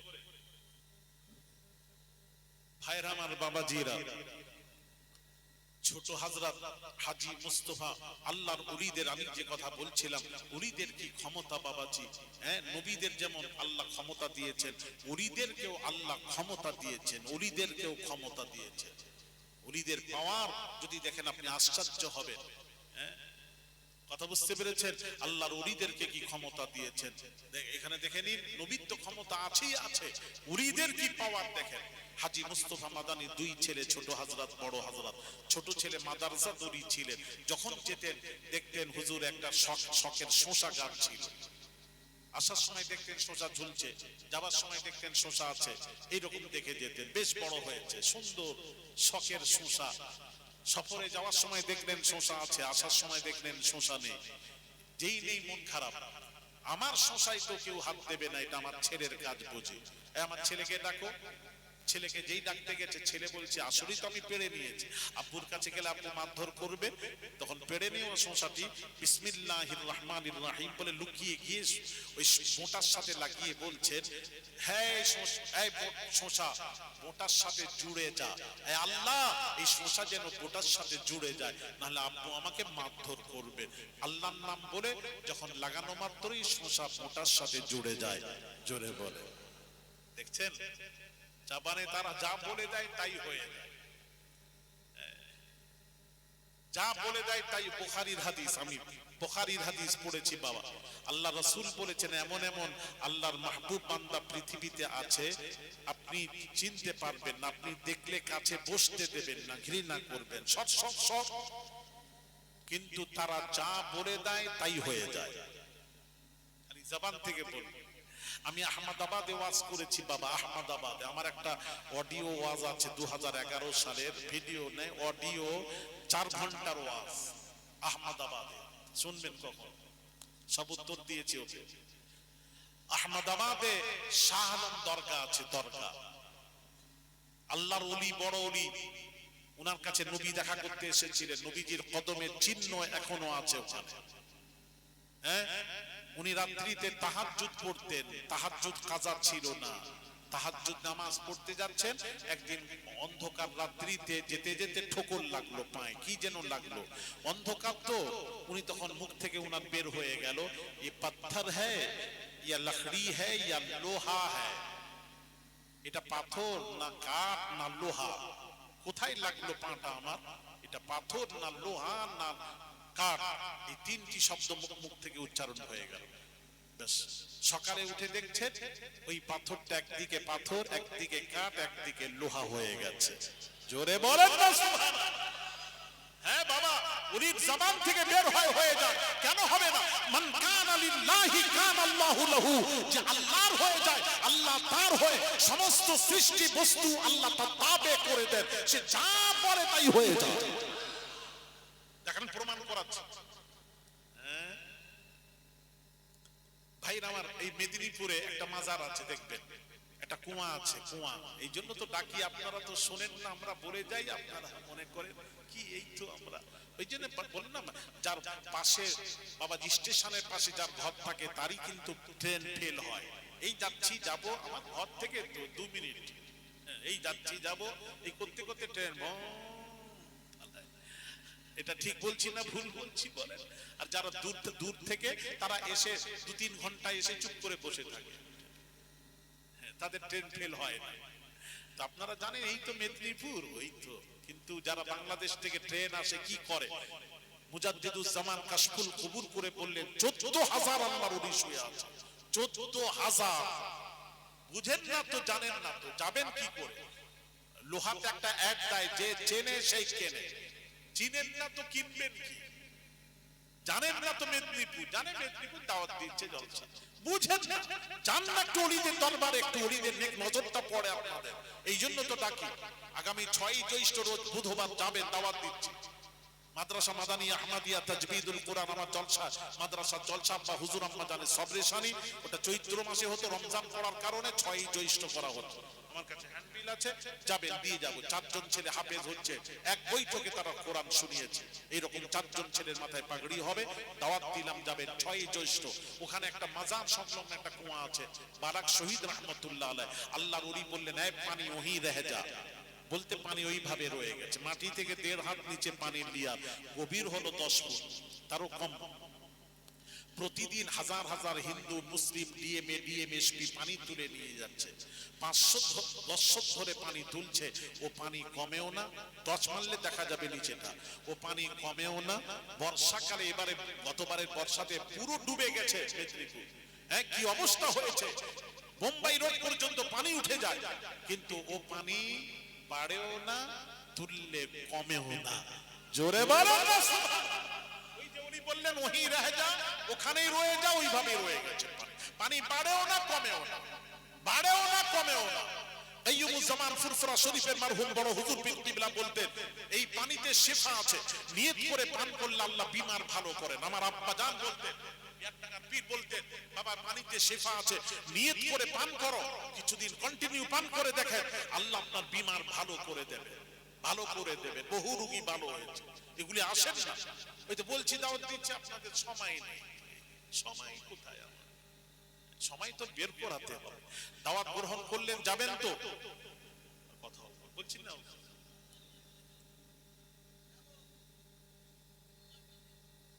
ওই দেখবে এই লোক আর যাবে, আমি বলে যাচ্ছি, দেখবেন জীবনে এই যে কথা বলছেন আল্লাহ নিয়ে গেলে, তার মানে ও একদমই যাবে। আর যখন বাজার করতে যায়, যখন কুটুম বাড়ি যায়, তখন কখন বলেনি আল্লাহ যদি নিয়ে যায় তবে যাব, ওগুলো আর বলেনি। দীঘা ঘুরতে যায় তখন আর বলেনি আল্লাহ যদি নিয়ে যায় তখন যাব, এগুলি বলেনি। কথা বুঝতে পেরেছেন? যখন আর কি বলবো, আর বেকার থাক। আর যখন আমি পীরের দরবারে ডাকছি তখনই বলছে আল্লাহ যদি নিয়ে যায়, একটা টান মারলো তো ও দেখবেন ও একদম যাবে, আল্লাহ নিয়েও যাবে। আল্লাহ তো নিয়ে যাবে, নিয়ে যাওয়ার আগে আপনাকে নিয়ত করতে হবে। তো আল্লাহ তো নিয়ত না করলে আল্লাহ নিয়ে যাবেন কি করে? নিয়ত করে। বাবাজি মেদিনীপুর আমাদের সেন্টার ফুরফুরা শরীফ, হ্যাঁ আমি যে কথা বলছিলাম, হাজী মুস্তাফা মাদানী ছোট হাজরাত লাগানো মাত্রই শোঁচা পোটার সাথে জুড়ে যায়। আব্বার কাছে গেছেন, আব্বা জান ডাকছিলেন, হ্যাঁ শোঁচা কোথায়? শোঁচা গাছে আছে। এই মাত্র দেখে এলাম নেই, না আছে, না নেই, না আছে, না নেই, না আছে, তর্ক করছে। ছেলের হাত ধরে গিয়ে উপর দিকে তাকিয়ে দেখছেন পূর্বের ন্যায় শোঁচা ঝুলছে। আমাদের ছেলেরা পারবে তো?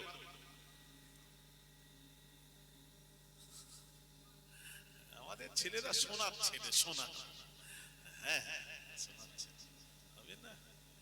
এই দেখেন, বুঝতে পেরেছেন হাজী মুস্তাফা মাদানী, বুঝতে পেরে বলছেন এই ছেলে বড় হলে দুনিয়াকে উলট পালট করে দেবে, একে আর রাখা যাবে না। শুইয়ে দিয়ে, গোসল দিয়ে, শুইয়ে দিয়ে দোয়া করলেন, আল্লাহ আমার সন্তানকে তুলে নাও। পিতামাতার দোয়া আবার আল্লাহর ওলির দোয়া 100% দোয়া মঞ্জুর হয়ে গেল, ছেলে ইন্তেকাল করে গেল। ইন্না লিল্লাহি ওয়া ইন্না ইলাইহি রাজিউন। জানাজা করে দাফন করে দিলেন। একটা বুড়ি ছিল, তার গাবি ছিল, গাবির দুধ বিক্রি করে সংসার চলতো। গাবিটা মারা যায়। বুড়ি হাজী মুস্তাফা মাদানীর কাছে গিয়ে কাঁদছেন আর বলছেন, হ্যাঁ বাবা আমার গাবি মরে গেছে, আমি এখন কি করব? আমার সংসার চলবে কি করে? দুধ বিক্রি করে সংসার চলতো, কি হবে? আরে কি হবে, আল্লাহ জিনিস নিয়ে গেছেন, তুমি ধৈর্য ধরবে, যাও, আল্লাহ রুজির ব্যবস্থা করে দেন। বুড়িটা ফিরে এসে মৃত গাবির কাছে বসে বসে কাঁদছে। ওই রাস্তা দিয়ে ছোট হাজরাত চলে যাচ্ছিলেন, মৃত্যুর পর ছোট হাজরাত চলে যাচ্ছিলেন। যেতে যেতে বলছেন, মা কাঁদছেন কেন? না আমার গাবি মরে গেছে। মরে গেছে? বিসমিল্লাহির রহমানির রহিম বলে বলছেন, এই গাবি, মৃত গাবি আল্লাহর হুকুমে জীবিত হয়ে দাঁড়িয়ে যা। বলা মাত্রই মৃত গাবি জীবিত হয়ে দাঁড়িয়ে যায়। জোরে বলেন না সুবহানাল্লাহ। ও মা আজকে প্রচুর দুধ দেবে, এই দুধগুলি আমার আব্বা জানকে দিয়ে দেবে, সর্বশেষে আমার আব্বা জানকে আমার সালাম বলে দেবে। এবার অদৃশ্য হয়ে গেলেন, গায়েব হয়ে গেলেন। প্রচুর দুধ দিয়েছে বাবা। এখানে দুটো প্রশ্ন ছিল, কারুর আসতে পারে যে ছোট হাজরা তো ইন্তেকাল করে গেছে, ইন্তেকাল করার পর রাস্তা দিয়ে চলে যাচ্ছে, প্রশ্ন আসতে পারে মৃতকে জীবিত আল্লাহ ছাড়া কেউ করতে পারে না। বলো আল্লাহ ছাড়া এটা কেউ পারবে না, আমি আপনার সাথে কথা বলবো। দলিল জীবিত হয় আমি বলবো, দলিল আছে কি? হ্যাঁ এমন দলিল আছে, তুমি বলবে আমি বলবো। দলিল ব্যাপারে বললে তোমার মোটর কি হয় কেন? এক শ্রেণী আছে ওলি মানে, কোরআন মানে, হাদিস মানে, আল্লাহ মানে, রাসূল মানে, ওলি মানে। ওলি আবার কি? তারাই বলে এসব ফালতু কথা, ভণ্ডামি কথা। আমরা ফুরফুরার পীর, আমরা ভণ্ড নয়। পেটডাঙ্গার পীর ভণ্ড নয়, হক পীরের মুরিদ। ওই ফসফস করার সুযোগ এখানে নেই, ঠিক কিনা? জোরে বলে।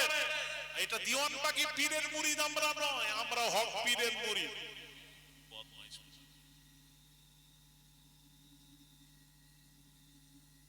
ভাইয়ের আমার বাবাজিরা, যাক উত্তরটা আজকে সময় নেই, পরে এখান পর্যন্ত আমি বলে যাচ্ছি। আশেপাশে এলে কেউ যদি কখনো বলে আপনাদেরকে যে এইরকম বলেছে, আল্লাহ ছাড়া মৃতকে জীবিত করার ক্ষমতা কারুর নেই, হ্যাঁ যদি বলে বা আল্লাহ, তখন আমাকে বলবেন, আমি উত্তর দেব ইনশাআল্লাহ।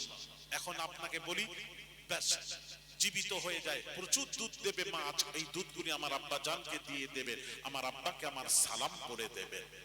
এই অদৃশ্য প্রচুর দুধ দিয়েছে, দুধগুলি হাজী মুস্তাফা মাদানীর কাছে বুড়ি নিয়ে গেছে। হাজী মুস্তাফা মাদানী বলছেন, এই বুড়ি তোর গাবি মরে গেছিল, দুধ পেলি কোথায়? সব ঘটনা শোনাচ্ছে। এই ব্যাপার ঘটনা শোনার পর উনি আস্তে করে তখন দুই হাতখানা তুললেন, আল্লাহর কাছে তুলে বললেন, আল্লাহ, যে সন্তান মৃত্যুর পর মানুষের উপকার করতে পারে, ওই সন্তান জীবিত থাকলে লক্ষ লক্ষ মানুষ উপকৃত হতো। যেটা মারা যায় সেটা পাওয়া যাবে না, সেটা তো আর পাওয়া যাবে না।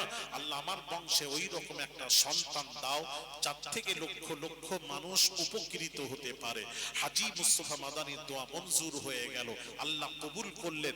এক পিঁড়ি চলে যায়, 2, 3, 4, 5, 6 পিঁড়িতে আল্লাহ তাআলা ফুরফুরা শরীফের জমিনে আবু বকর সিদ্দিককে জামানার মুজাদ্দিদ করে পাঠালেন।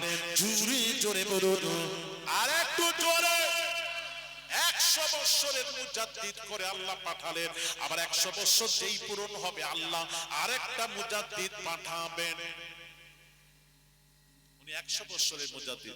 একটা হলো 100 বছরের মুজাদ্দিদ, আর একটা হলো 1000 বছরের মুজাদ্দিদ। 1000 বছরের মুজাদ্দিদ মোট 3 জন আসবেন, 3 জন। আর 100 বছরের মুজাদ্দিদ এলাকা ভিত্তিক শাস্তিই থাকবে। মুজাদ্দিদ মানে সংস্কারক। যখন মানুষ হাবুডুবু খাবে, আর কিছু পাবে না, সোজা রাস্তা পাবে না, কোন রাস্তায় গেলে আল্লাহ তার রাসূল পাওয়া যাবে এই খুঁজে পাবে না, মানুষ মতভেদে পড়ে হাবুডুবু খেতে থাকবে, ঈমান বাঁচানোর জন্য সেই সময় আল্লাহ যুগে যুগে মুজাদ্দিদ পাঠাবেন। এখন তো আর নবী আসবে না, মুজাদ্দিদ পাঠাবেন। হ্যাঁ, তো ফুরফুরার পীর জামানার মুজাদ্দিদ উনি কি করেছেন? ফুরফুরা শরীফে 3 দিন ব্যাপী নাম রাখলেন, ঈসা আলাইহিস সাওয়াব প্রতিষ্ঠিত করে গেলেন। 21, 22, 23 ফাল্গুন নাম রাখলেন ঈসা আলাইহিস সাওয়াব। এর একটা মানে আছে, এটা আরবি শব্দ। ইসাল মানে পৌঁছানো, সওয়াব মানে সওয়াব। হ্যাঁ, কাদেরকে পৌঁছাবেন? এই যে আপনারা করলেন, কি উদ্দেশ্য? কি গ্রামবাসী উদ্দেশ্য হলো বাপ মা, দাদা দাদি, নানা নানি, মায়ের মুরব্বী মারা গেছেন, তাদের রুহের মাগফিরাতের উদ্দেশ্যে ঈসা আলাইহিস সাওয়াব। হ্যাঁ, ঈসা আলাইহিস সাওয়াব খতম করলেন। হ্যাঁ, আজকে এই যে খানা দানা হবে, শেষ বক্সানো হবে। হ্যাঁ, মৌলানা আব্দুল্লাহিল মারুফ সাহেব আসবেন, শেষ মোনাজাত করে আপনাদেরকে বক্সে দেবেন। এই যে বক্সে দেবেন, তাদের রুহে পৌঁছে যাবে। এটা পৌঁছবে কিনা আসুন হাদিস শরীফ। ভাইরা আমার, বাবাজিরা, ও সোনার যুবকেরা, বাবাজিরা, আল্লাহর নবী বলছেন, বাবাজি শুনুন, আল্লাহর নবী বলেন, আল মাইয়িতু ফিল কবরি কাল গরিকিল মুতাগাফফিস ইয়ান্তাজিরু দাওয়াতা মা তালহাকুহু আন আবিন আও আখিন আও সাদিকিন। মাইয়িতরা কবরে গাওতা খাবার মতন হাবুডুবু খেতে থাকে। যেমন সমুদ্রে একটা মানুষ ডুবে গেলে বাবা ডুবতে থাকে, হাত দিয়ে ইশারা করতে থাকে, কে আছো বাঁচাও, কে আছো বাঁচাও, কে আছো বাঁচাও। তদ্রূপ কবরবাসী বলতে থাকে, আমার ভাই, আমার বোন, আত্মীয় স্বজনের আমার নামে সারে সওয়াব কর। জনম দুঃখিনী মা বলতে থাকে, বেটারে আমার নামে দান করি, সারে সওয়াব কর। আমার কবরে কষ্ট হচ্ছে বেটারে, আমি না খেয়ে তোর মুখে খাবার তুলে দিয়েছিলাম। যে জনম দুঃখিনী মা বলছে, কিডনি নষ্ট হয়ে গেছিল, আমি মা নিজের কিডনি দিয়ে সন্তানকে বাঁচিয়েছি। ওরে বেটারে আমার নামে সারে সওয়াব কর, আমার কবরে কষ্ট হচ্ছে। আল্লাহর নবীকে প্রশ্ন করা হলো, নাহুজ্জাল মাউতানা ওয়া নাতাসাদদাকাল মাউতানা, ইয়া রাসূলুল্লাহ, ইয়া হাবিবাল্লাহ, হুজুর আমার পিতার উপর হজ ফরজ ছিল, আমার পিতা ইন্তেকাল করে গেছেন, এখন পিতার বদলে যদি কাউকে হজে টাকা দিয়ে হজে পাঠিয়ে দিই, আল্লাহ তাআলা আমার পিতাকে হাজী করে তুলবেন কি তুলবেন না জানতে এসেছে। আল্লাহর নবী বললেন, নাম, হ্যাঁ, আমি রাসূলুল্লাহ সাল্লাল্লাহু আলাইহি ওয়াসাল্লাম বলছি, পিতার বদলে কাউকে টাকা দিয়ে যদি হজে পাঠিয়ে দাও, কিয়ামতের দিন তোমার পিতাকে আল্লাহ রাব্বুল আলামিন হাজী করে তুলবেন। ওয়ানাতাসাদদাকাল মাউতানা, ইয়া রাসূলুল্লাহ, ইয়া হাবিবাল্লাহ, হুজুর আমার বাপ মা, দাদা দাদি, নানা নানি, ভাই ব্রাদার মারা গেছেন, তাদের নামে যদি দান করি এর সওয়াব তারা পাবে কি পাবে না? আল্লাহর নবী বলেন, নাম, হ্যাঁ, আমি রাসূলুল্লাহ সাল্লাল্লাহু আলাইহি ওয়াসাল্লাম বলছি, মৃত বাপ মা, দাদা দাদি, নানা নানি, ভাই ব্রাদার, তাদের রূহের মাগফিরাতের উদ্দেশ্যে যদি তোমরা দান করো, কামসালিল জিবাল, পাহাড় সমতুল্য সওয়াব সওয়াব বাপ মা দাদা দাদির রুহে পৌঁছে দেওয়া হয়। জোরে জোরে বলুন। তাই বলবো বাবাজি, কত টাকা কত পয়সা অকারণে চলে যায়, আল্লাহ রাস্তায় দান করলে আখিরাতে পাওয়া যায়। ভাইরা আমার, বাবাজিরা, আখিরাতের রাস্তাকে পরিষ্কার করুন। দুনিয়ায় থাকাকালীন জানি না এখান থেকে বাড়ি যাওয়ার গ্যারান্টি নেই বাবা, কখন ডাক আসবে চলে যেতে হবে। আকীদা ঠিক রেখে 5 ওয়াক্ত নামাজ পড়বেন, 1 মাসের রোজা রাখবেন বাবা, হারাম বর্জন করবেন, হালাল ভক্ষণ করবেন। ও বাবাজিরা, মায় মুরব্বী মারা গেছেন, তারা আমাদের দিকে তাকিয়ে আছে, তারা অসহায়, তাদেরকে আমাদের করণীয় হলো তাদের নামে সারে সওয়াব করা, তাদের রুহে পৌঁছানো, এটা আমাদের দায়িত্ব, করণীয় বাবা। সেই জনম দুঃখিনী বাপ মা থাকলে, বেঁচে থাকলে বলুন, আপনি বাপ মা অসুস্থ হলে ডাক্তার দেখাতেন না, ঔষধ কিনে দিতেন না। মা বলল খাবার খাবো বাবা, ফল খাবো, আপনি মাকে ফল কিনে দেবেন না, কিনে দিতেন না। মিষ্টি খাবো, কিনে দিতেন না। মা বাপ থাকলে খরচা ছিল। এখন সেই জনম দুঃখিনী বাপের নামে, যে মায়ের নামে বাবা কেমন আছেন, জনম দুঃখিনী মায়ের নামে, বাপের নামে, দাদার নামে, দাদির নামে কেমন আছেন, আগামী